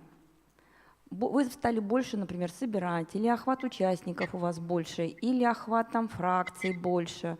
Можете ответить на этот вопрос? Не слышно. Спрашивали изменения мероприятий. Стало ли больше вроде? Что-то около того. Мы ежегодно проводим мероприятия по ряду направлений. У нас есть экологическое волонтерство, у нас уборка территории, у нас экологические уроки. То есть каждым годом количество мероприятий у нас увеличивается в связи с тем, что у нас все больше студентов в объединение входит. Мы привлекаем студентов других факультетов, если мы правильно поняли вопрос, просто у нас слышимость не очень хорошая звука. Вот, поэтому количество у нас возросло. Мы просто не стали показывать цифры, мы больше ознакомительно виды деятельности. Мы, кроме этого, новые направления для себя открыли. Мы стали участвовать в выставках студенческих объединений, нас стали приглашать на конференции для выставки объединений и экопродукции. То есть мы вышли на уровень уже изготовления сувенирки. То есть это тоже очень интересное направление. Мы же школьники, студенты с удовольствием эту сувенирную продукцию у нас разбирают на мероприятиях и сами ее изготавливают.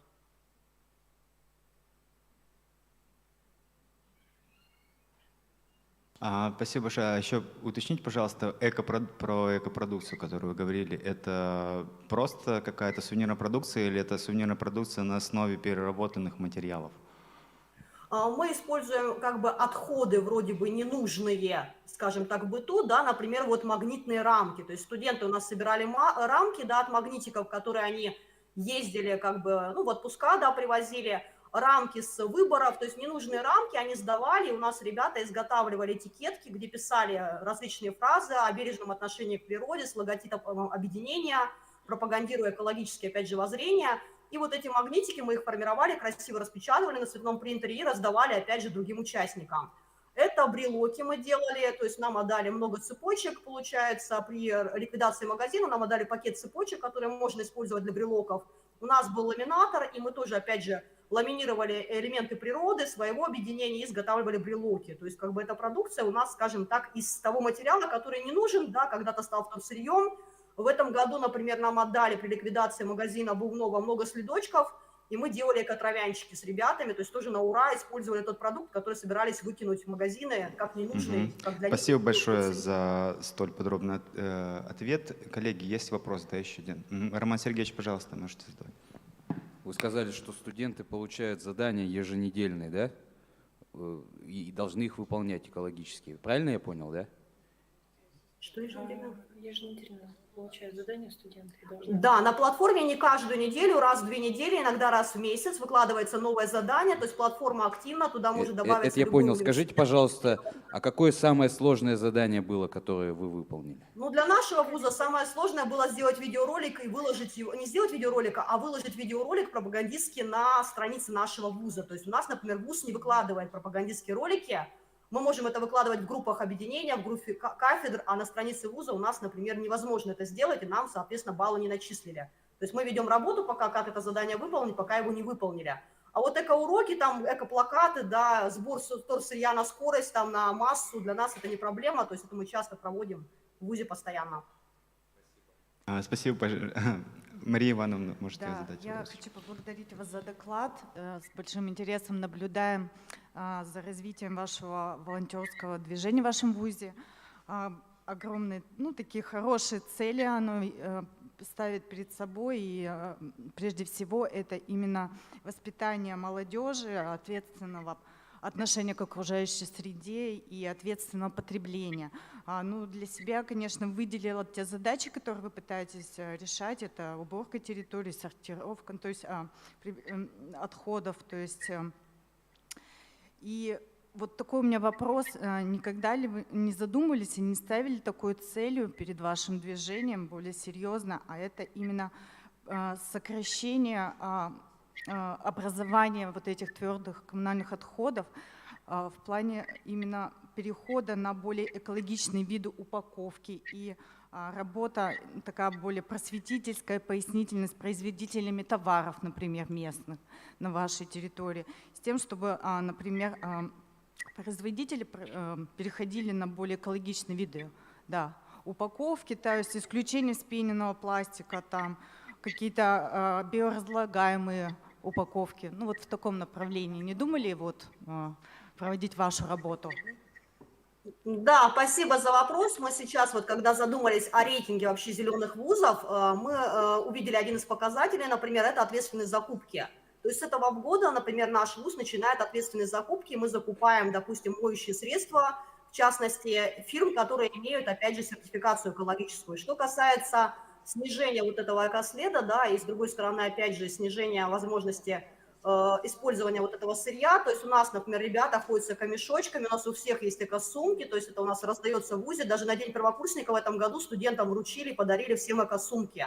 То есть вот эти моменты, как бы у нас есть акция My Cup, то есть в чашку кофе, то есть если ты приходишь со своей чашкой, вам наливают, соответственно, свою чашку и скидку студент получает. То есть такие вещи у нас уже внедряются в ВУЗе, не только в ВУЗе, а вообще в регионе.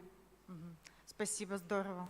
Спасибо большое за интересный доклад. Желаю вам дальнейше развиваться экологически, творчески и расширять границы и границы познания человека в бережном отношении к природе. Спасибо большое за ваш доклад. Спасибо большое за проявленный интерес. До свидания. Коллеги, у нас сейчас небольшой кофе-брейк. Получается 15 минут, да? 15 минут кофе-брейк. Дальше мы с вами вернемся и заслушаем еще 4 доклада.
Так, коллеги, мы с вами после небольшого перерыва продолжаем наше с вами секционное заседание.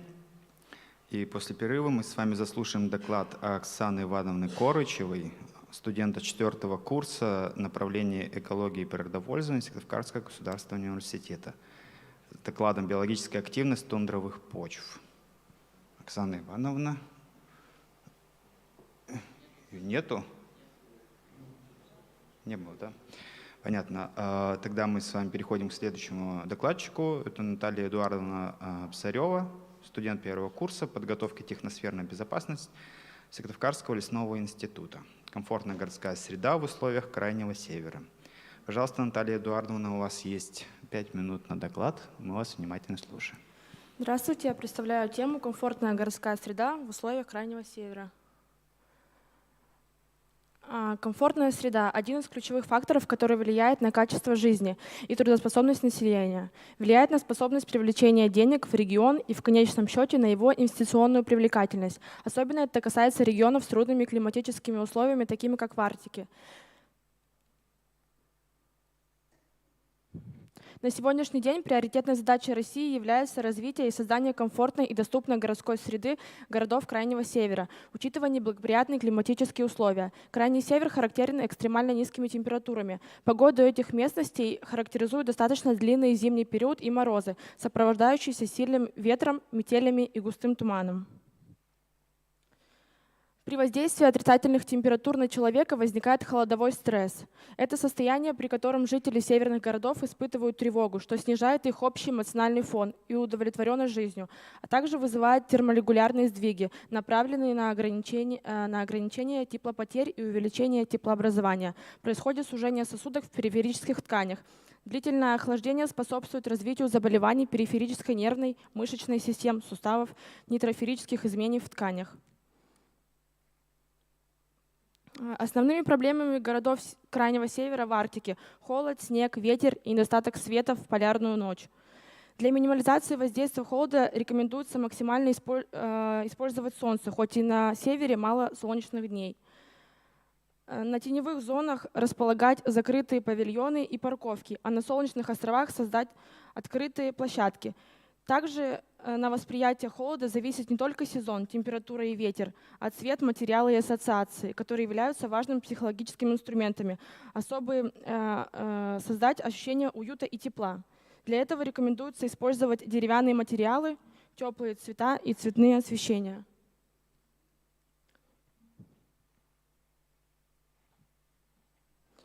Ветер напрямую влияет на ощущение температуры, поэтому важно защищать от его воздействия в холодные периоды.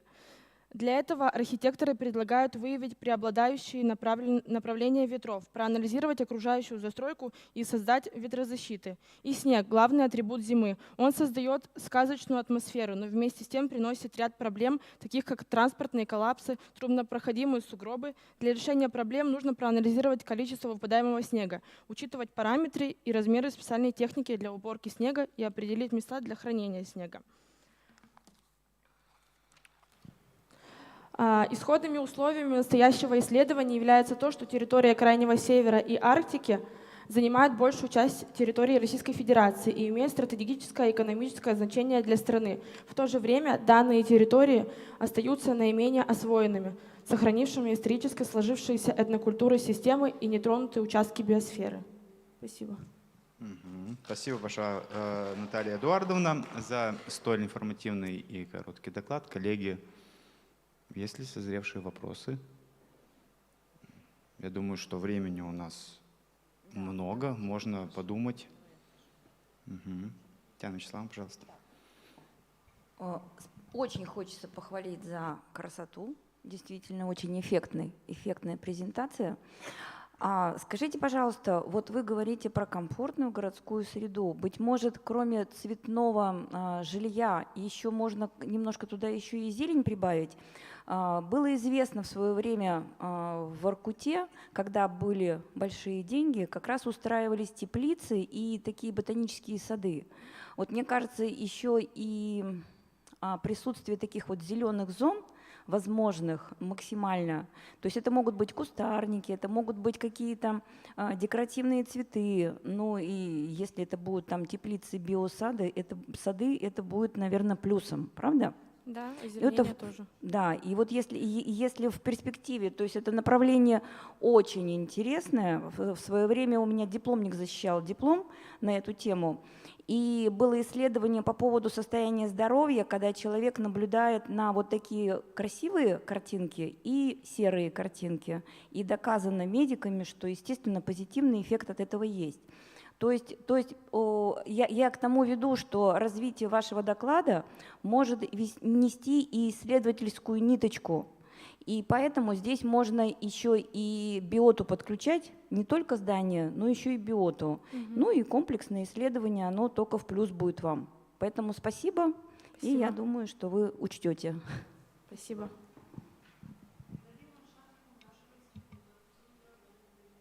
Да, было бы очень интересно. Да, я думаю, что, может быть, на следующий год мы услышим хорошую работу.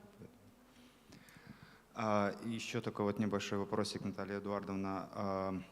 Изучали ли вы, прорабатывали ли вы в обзорах литературы конкретно, как решают эти проблемы в других странах? Потому что все-таки полярный круг, он широкий, и не только в России, большая часть территорий, может быть, там, в Канаде, допустим. Конкретно других стран нет. Норвегии не изучали. Когда я готовилась, да, только Россия. Может быть, они там используют какое-нибудь уличное освещение с определенным спектром света, которое как-то лучше. Ну, я читала про энергосберегающие какие-то светильники, вот что-то такое. Но точно сказать не могу. Хорошо, спасибо. Коллеги, есть ли еще вопросы? Да, пожалуйста, Роман Сергеевич. У меня вопрос такой бытовой. Вот на примере Воркуты появление крупных торговых центров и торговых сетей, они улучшают комфортность городской среды или нет? Ну, конечно, улучшают. Чем больше развлекательных каких-то мероприятий, тем лучше.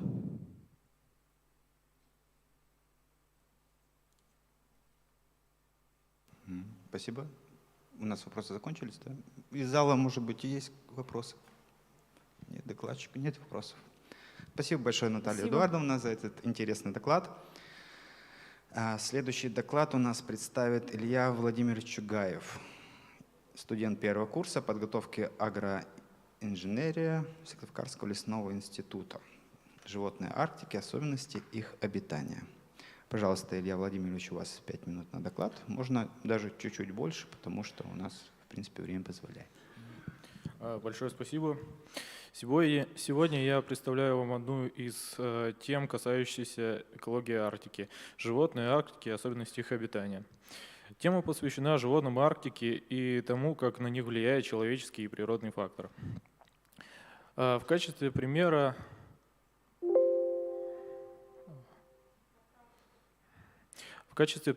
были взяты тюлени и моржи, как одни из видов наиболее тесно связанные с экологией Арктики.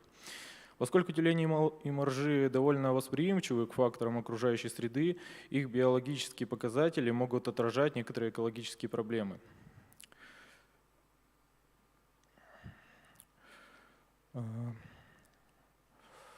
Одни из них – изменение климата в Арктике и загрязнение арктических морей, выделены как актуальные проблемы.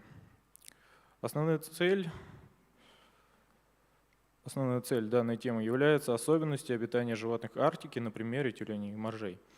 Основной задачей выяснить, как человек и природные факторы влияют на животное биоразнообразие Арктики. Выяснить, чем чревато вымирание тех или иных видов, и подытожить саму цель. Основным местом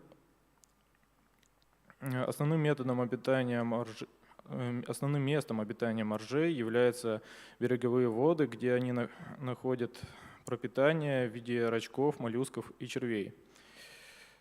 Тюлени же, напротив, большую часть времени проводят в воде, отдаленной от суши. Их рацион питания составляет рыба и морские беспозвоночные. К загрязнению морей приводит деятельность нефтегазовых компаний, что в свою очередь приводит к гибели животных. Уже в июле 2016 года специалисты заметили у моржей, а после утилений, болезненный вид. Пробы подкожного жира показали загрязнение токсинами из разлива нефти и других отходов, что отразилось на всей популяции. Месторождения полезных ископаемых чаще всего оказываются основным источником загрязнения Арктики, что приводит к экологической катастрофе. Однако загрязнение морей не единственная проблема, влияющая на экологию Арктики. Еще одна проблема, связанная с изменением ареала обитания у животных, это глобальное потепление. Сегодня арктическая территория находится под угрозой. Ее климат считается самым уязвимым на планете, связанный с постоянным потеплением. Отступающие арктические льды обнажают скалы, и порой крупные и неуклюжие животные оказываются на голых скалах вдали от воды. Слыша голос соплеменников, они пытаются спуститься к морю, но из-за плохого от природы зрения часто срываются и, падая, разбиваются о камни.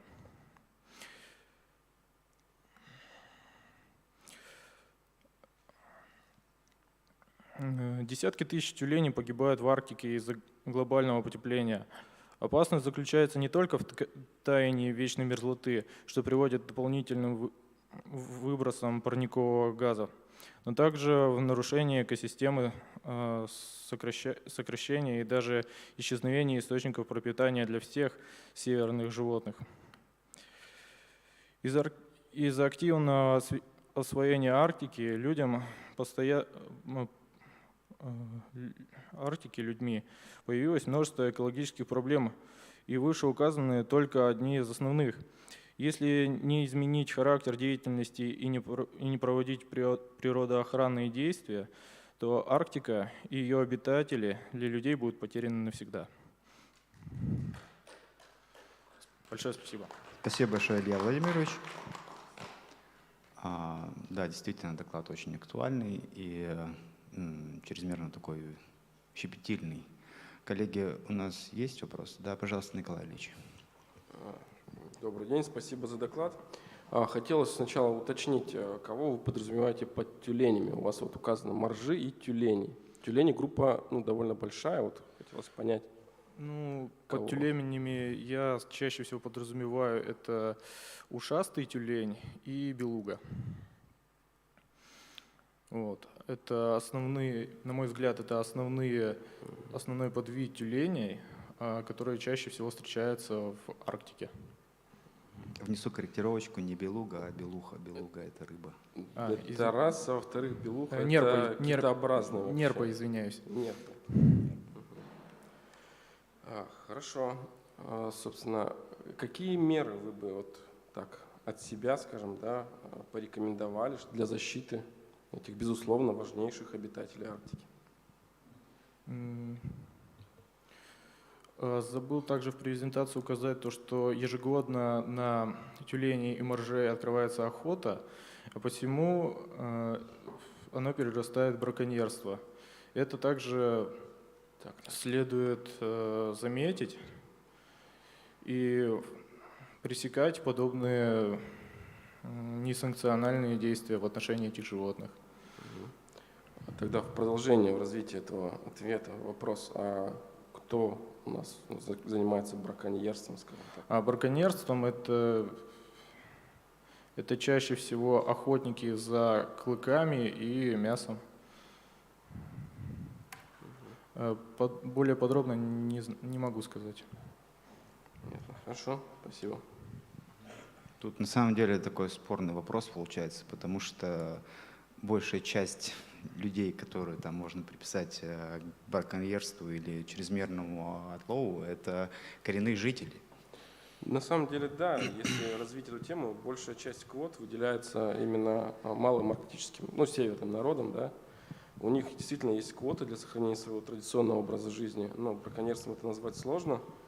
С точки зрения международного законодательства браконьерством является отлов, например, Норвегии, китообразных ластоногих, которая до сих пор не подписала конвенцию международную о запрете китобойного промысла. Но тоже вопрос такой довольно спорный. А вообще браконьерство в таком виде, в котором, ну, скажем, как у нас, где отстреляли лося там, или оленя, там весьма затруднено, потому что добраться туда крайне сложно, это крайне затратно. Ну и сама охота, она тоже не из дешевых. Спасибо. Илья Владимирович, вот, хотелось бы спросить, ну, может быть, встречали в литературе какое-нибудь соотношение вот по количеству выявленных смертельных случаев и какие именно характеры травм были? То есть это ли токсическое отравление или какие-нибудь физиологические нарушения? Исходя из моей презентации, это чаще всего биологическое отравление, то есть попадание чаще всего в водную среду каких-то биологических токсинов, именно пестицидов и других химических продуктов, которые чаще всего отражаются на животных. Хорошо, спасибо большое за доклад. Михаил, я сейчас еще прерву. Да. У нас просто идет трансляция на YouTube. Секундочку, докладчик, не уходите, к вам вопрос пришел онлайн. Ответьте, пожалуйста, какие природоохранные мероприятия существуют в Арктике по сохранению данных видов? Есть ли такое? Настолько углубленно я не задавался этой темой, поэтому ответить не могу. Извиняюсь. Спасибо большое за доклад. Мы с вами, коллеги, переходим к последнему докладу. Да? У нас Оксана Ивановна Коручева не появилась? Нет, не видел. Значит, следующий доклад нам представит Алексей Сергеевич Мусихин, студент 4-го курса направления экологии и природопользования Сыктывкарского государственного университета. Сеянные луга как хозяйственное освоение тундры. Пожалуйста, Алексей Сергеевич, вам дается слово. Так, добрый день, спасибо. Расскажу про сеянные луга. В связи с развитием промышленной добычи нефти на арктическом шельфе в мае 2014 года указом президента России в состав сухопутных территорий арктической зоны страны была включена Воркута, крупнейший на крайнем севере угледобывающий район. В 20 веке вместе с промышленным развитием района росла численность трудового населения, и все большее значение приобретало решение проблемы продовольственного обеспечения населения, особенно малотранспортабельными продуктами – молоком, молочными продуктами и свежими овощами.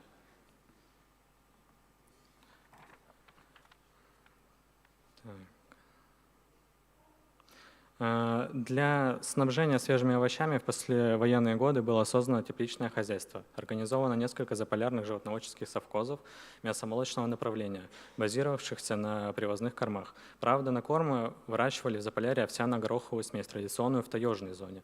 Однако в природных условиях Заполярья, на соответствующих физиологическим особенностям этих однолетних растений, нерезко совхозы не получали хозяйственного урожая. Формальный перенос в Заполярье традиционных для таежной зоны приемов агропроизводства оказался неэффективным. В связи с этим для устойчивого функционирования созданных заполярных животноводческих совхозов требовался качественный новый научный подход к развитию кормовой базы на основе использования местных почвенных и биологических ресурсов. В конце 50-х годов в решение проблем сельскохозяйственного освоения земель тундры включился Институт биологии Коми-научного центра Урального отделения Академии наук СССР.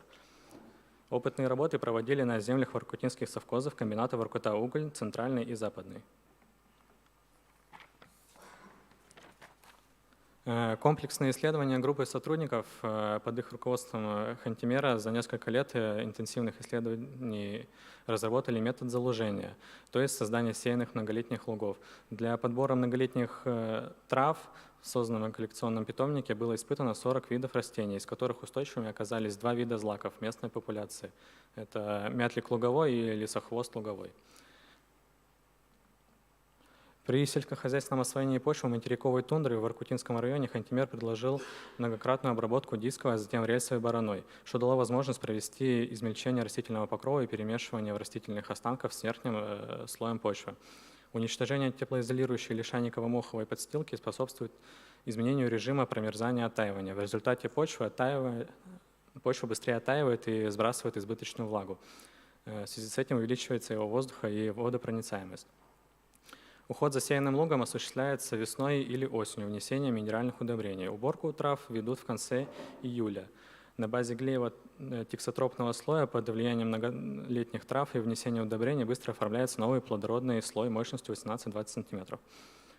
Таким образом, была разработана система обработки почвы, создания сеянного луга, режим ухода за ним и заготовка кормов. Опыт показал, что хозяйственный урожай получают после освоения уже на 2-3 год. Многолетний сеянный луг в любые по погодным условиям годы дает урожай в среднем 20-25 центнеров с гектара сухой массы. В разные годы 35-45 центнеров с гектара сухой массы. Первый сеянный луг был создан в 1958 году. Наблюдения на этом участке продолжаются уже более 50 лет.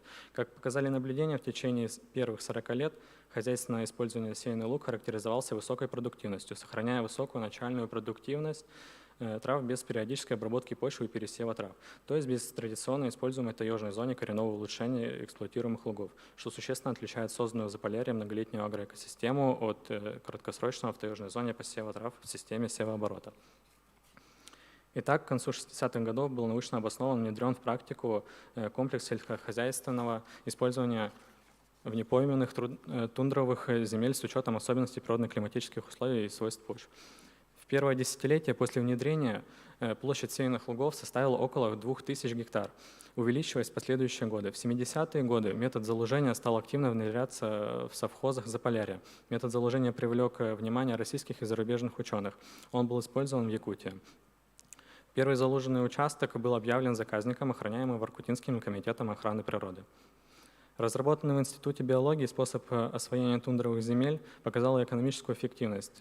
Так, за период 1959 по 1982 год средний сбор овса, так как его продолжали до сих пор сеять, составил 77,6 центнера с гектара зеленой массы или 1400 кормовых единиц гектара. Многолетние травы за этот же период характеризовались сбором зеленой массы 108,6 центнера с гектара или 2280 кормовых единиц гектара. Многолетние травы стали использовать для приготовления силоса. Расчеты показали, что 1 центнер зеленой массы из многолетних трав в 3,8 раза дешевле, чем завозочные сочные корма, такие как картофель.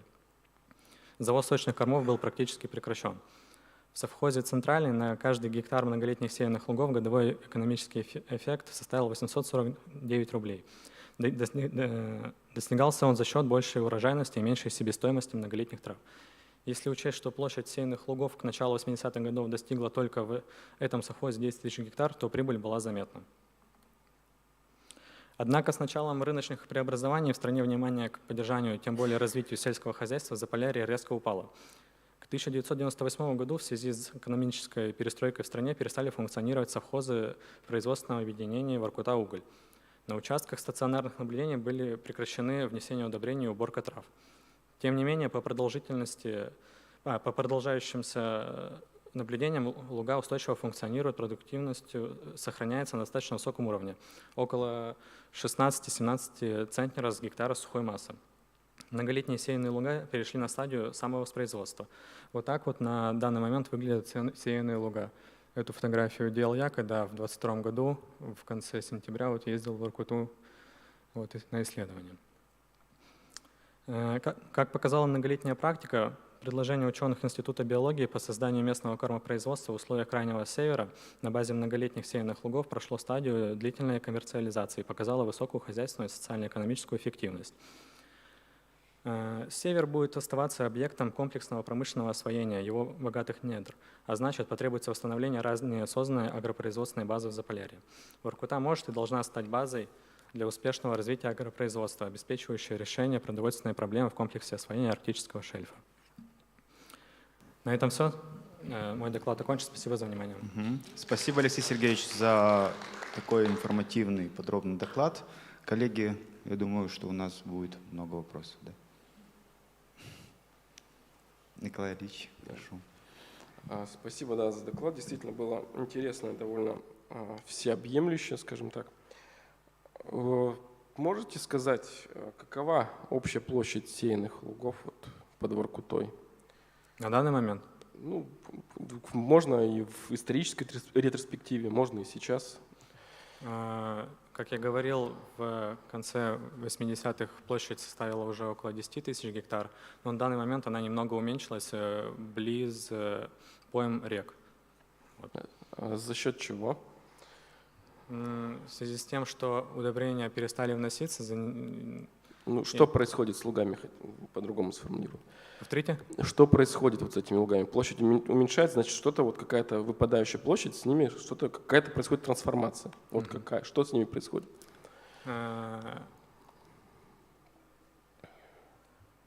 Мне кажется, плодородный слой, он уменьшается в связи, точнее, почвенный верхний слой, он изменяется в связи с изменением климата, и тот отбор растений, которые подходили на тот климат в 50-х, 60-х годах, сейчас не подходит. И эти участки захватывают другие растения. Ну, по сути, тут вопрос-то в том, что происходит. Там не так много вариантов, что может происходить.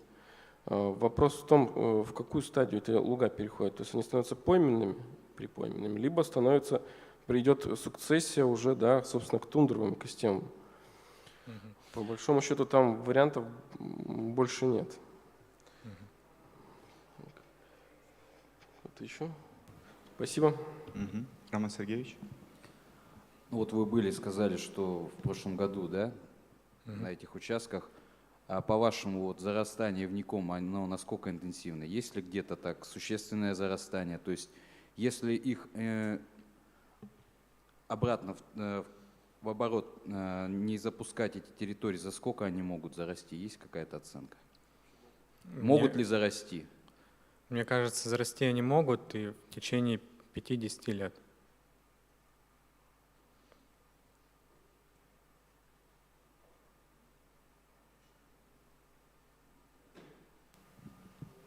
Роман Сергеевич, еще будет вопрос?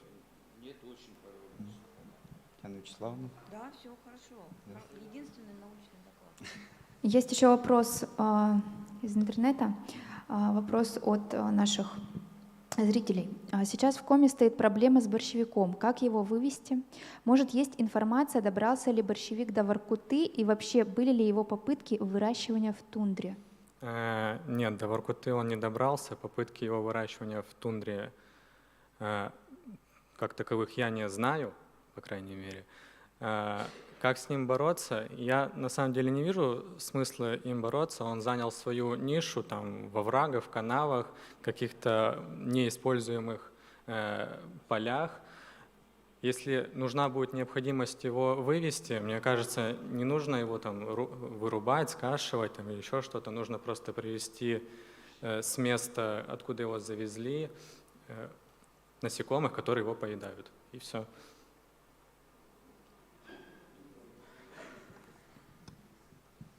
Ну, дело в том, что на самом деле по литературным источникам и насколько сейчас есть информация, самая северная точка, где пытались проводить работу с борщевиком на агроцинозах, это Интинский район, недалеко от Инты. Сейчас там, по-моему, есть, да, еще какой-то там. Но он широко не распространяется в Инте из-за температуры, да. В парке Воркуты, вот в самом городе, у нас был замечен вот борщевик. Точно не помню, Сосновского ли он, но он был замечен, он очень-очень низенький, прям сантиметра 10, не более. В Воркуте маловероятно. Там у нас по всей территории республики распространен борщевик сибирский.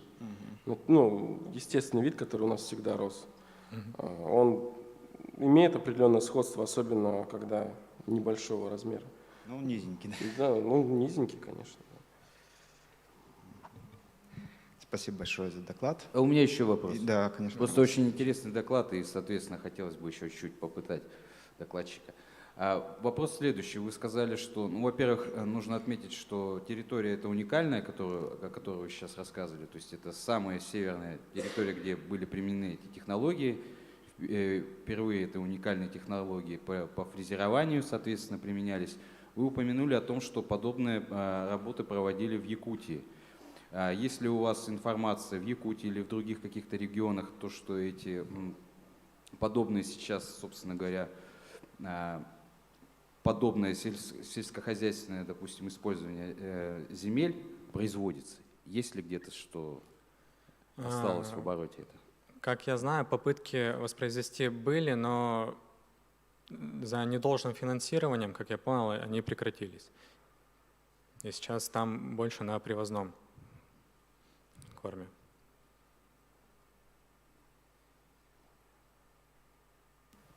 Спасибо большое. У нас...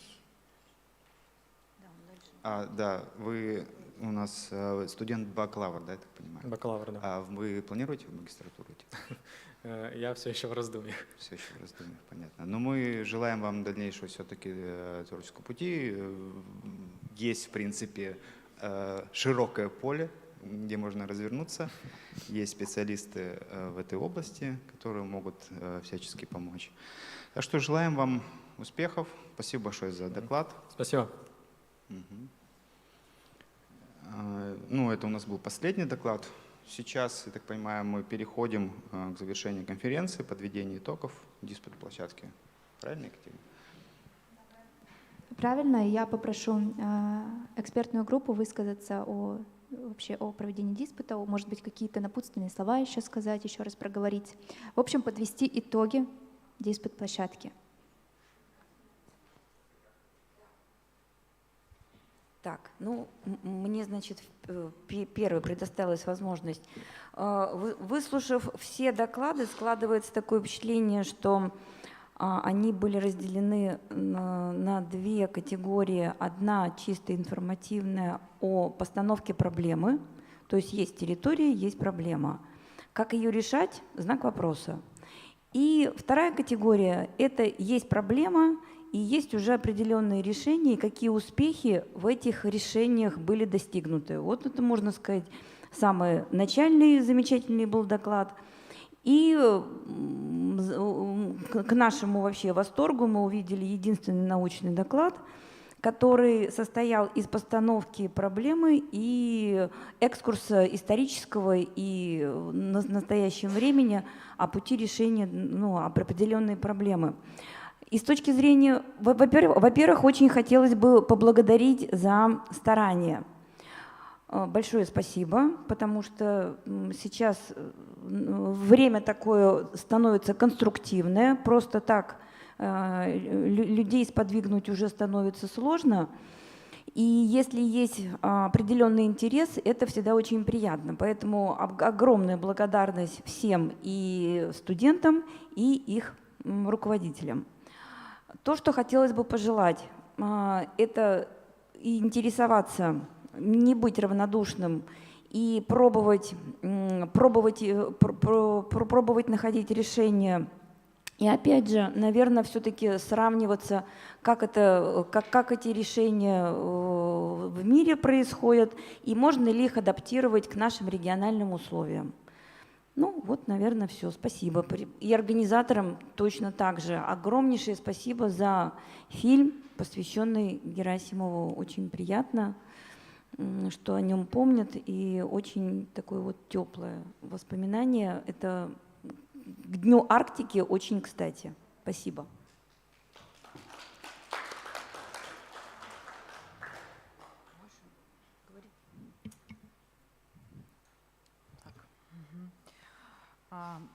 Благодарю всех участников диспута, кто представил свои доклады. На самом деле хочу пожелать всем дальнейших творческих успехов. И хочу сказать, что действительно такие площадки, они прежде всего учат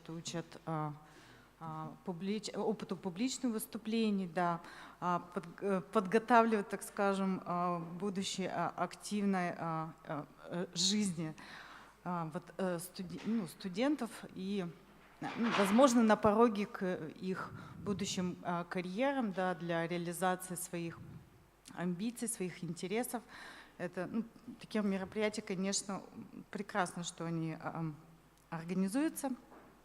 Также хочу отметить два таких вот доклада по волонтерскому движению, которые на самом деле имеют большое значение в плане воспитания молодого поколения, привлечения молодежи к проблемам экологии, к их решениям, к тому, чтобы молодежь действительно ответственно относилась к окружающей среде,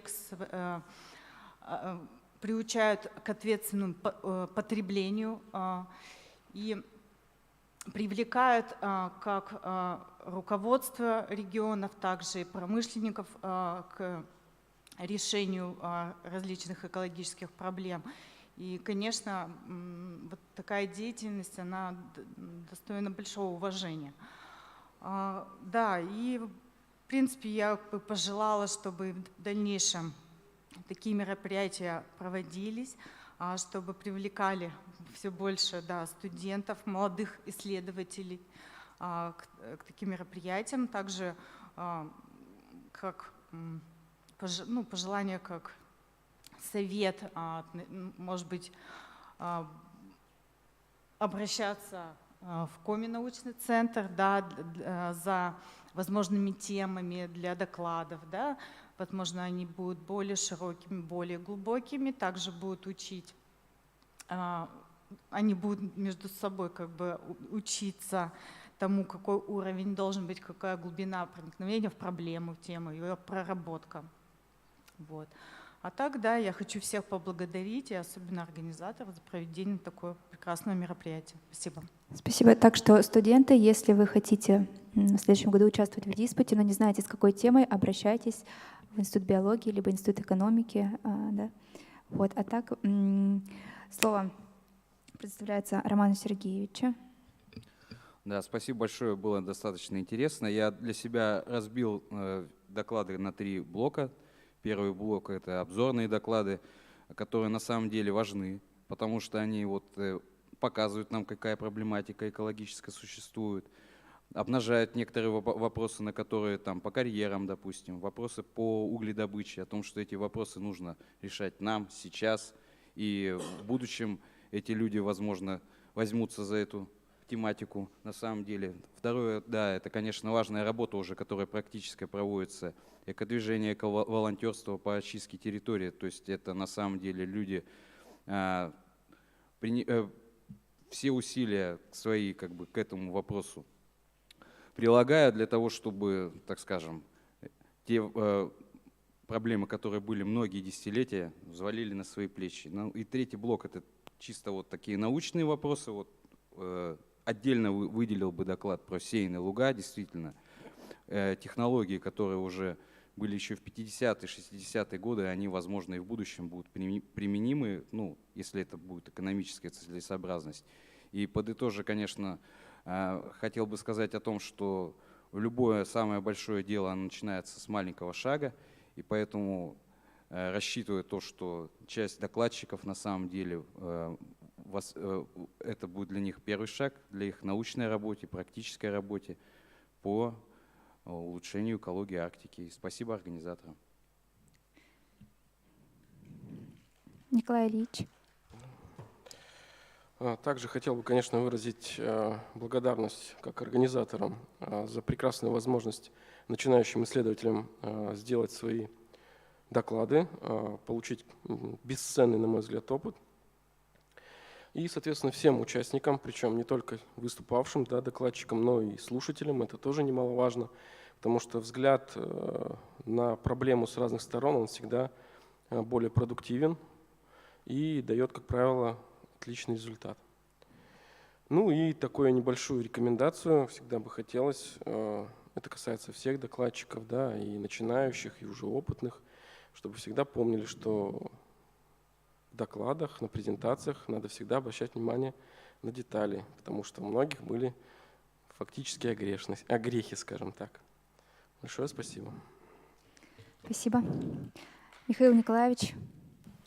Да, спасибо большое, Екатерина, спасибо большое организаторы за возможность проведения этой площадки, этого диалога, потому что диалог общества и науки — это особо значимая социальная платформа, которую нужно развивать, расширять. И мы с вами сегодня увидели, что есть большое поле, и это поле называется Арктика, с которым можно продолжать работать углубленно, изучать углубленно, находить какие-то новые подходы, новые методы. Есть и большие проблемы с антропогенной трансформацией Арктики. Есть, в принципе, даже не проблемы, как мы сегодня смогли узнать, а есть антропогенная трансформация Арктики, которая несет и что-то полезное, как сеянные луга. Хотелось бы пожелать докладчикам, как уже говорили мои коллеги, обобщенно не останавливаться на достигнутом, всегда быть в диалоге с окружающим нас средой,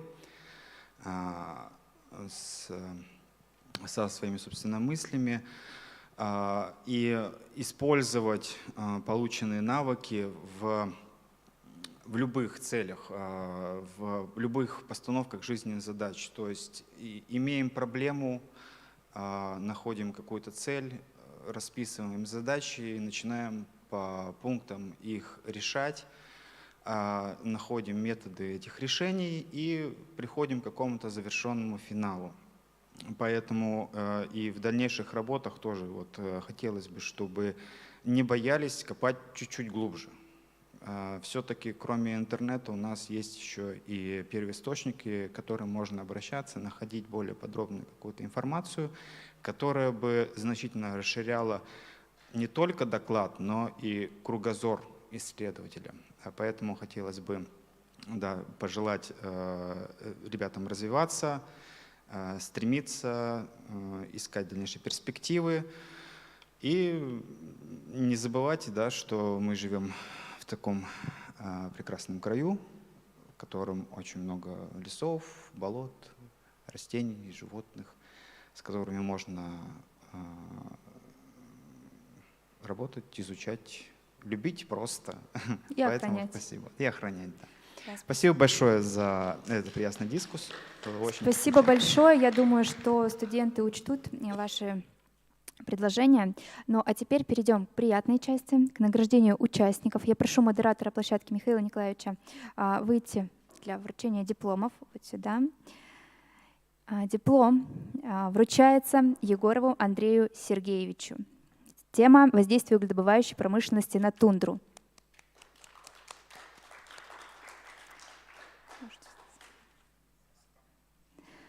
Диплом вручается Журавлевой Анне Александровне. Рекультивация карьера в условиях Крайнего Севера.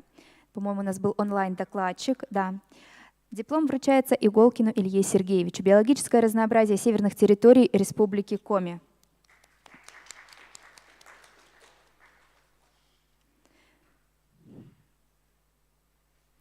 Диплом вручается Ларионовой Елене Владимировне «Жизнь, быт и занятия коренных народов Севера».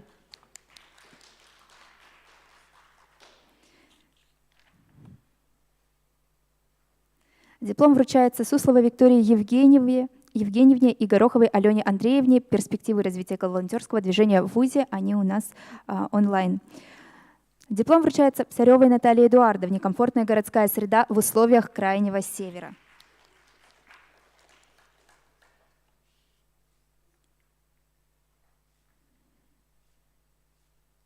Диплом вручается Чугаеву Илье Владимировичу. Животные Арктики, особенности их обитания.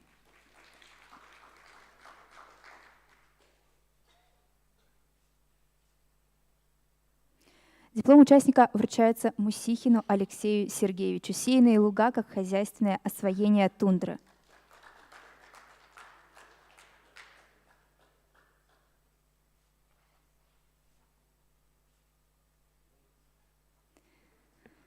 Михаил Николаевич, спасибо. А теперь от Национальной библиотеки Республики Коми мы хотели бы поблагодарить нашу экспертную группу.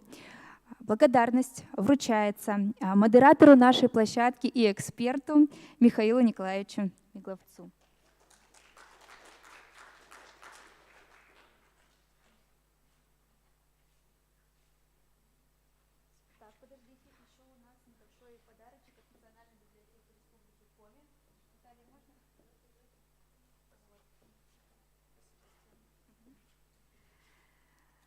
За участие в работе диспут площадки «Арктика. Территория экологии» в качестве эксперта благодарность вручается Марии Ивановне Василевич.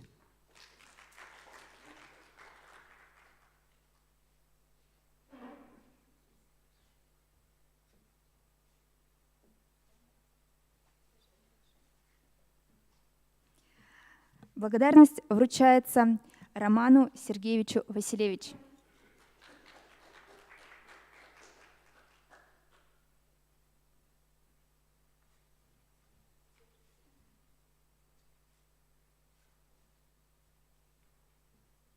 Благодарность вручается Татьяне Вячеславовне Тихоновой.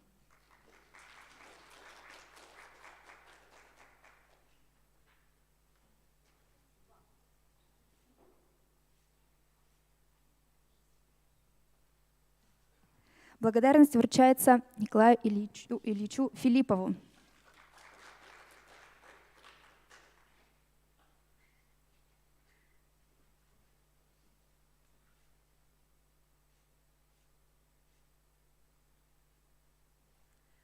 Благодарим наших экспертов.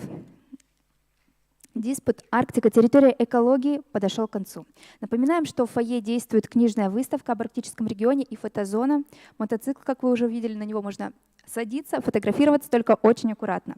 И приглашаем вас также на другие мероприятия, которые состоятся в рамках Дня Арктики, которые пройдут в эту пятницу и воскресенье в нашей библиотеке. А мы с вами не прощаемся и надеемся, что в следующем году на диспут-площадке «Арктика. Территория экологии» вы вновь примете участие. Спасибо большое.